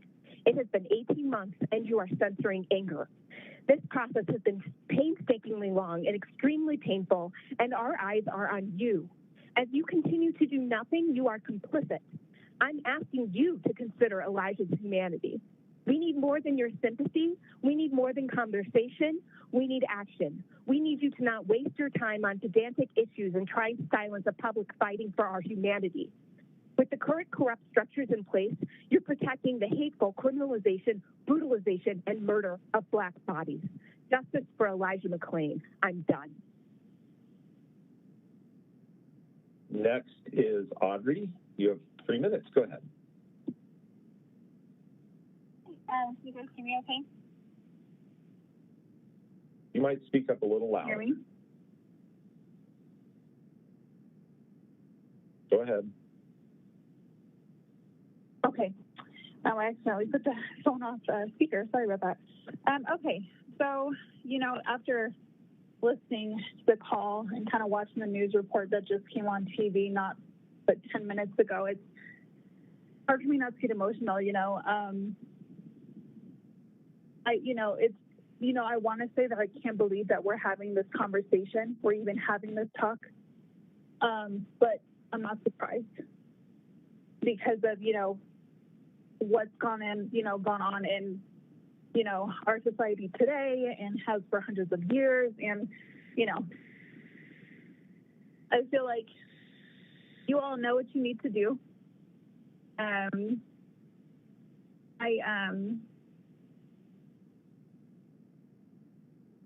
just in awe that, again, this is even a conversation. He was murdered, point blank, period. And to watch the news tonight and hear that the review board didn't even properly ask questions to the officers correctly. Absolutely a sham investigation. And we all know deep down, and you guys know it too, that they're helping hide your employees' wrongdoing. We know what it is. Don't think we don't see it. We see it.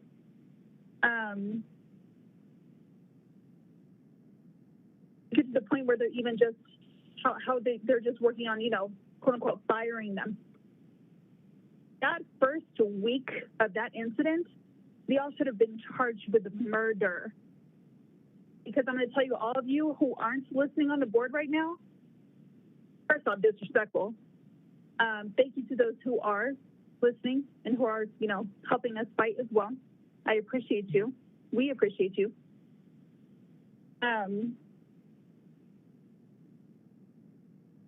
I'm just, again, you all know what you need to do. We're going to keep fighting. We're not going to stop. And I think that's all I'm going to say. Thank you. Our last speaker is Stephanie. Stephanie, go ahead. You have 3 minutes. Hello. Can you hear me? We sure can. Awesome. I just wanted to say that for me personally, Elijah McClain's death has really trampled on my sense of justice. And I'm here to add my voice to the chorus of voices who are demanding justice for him.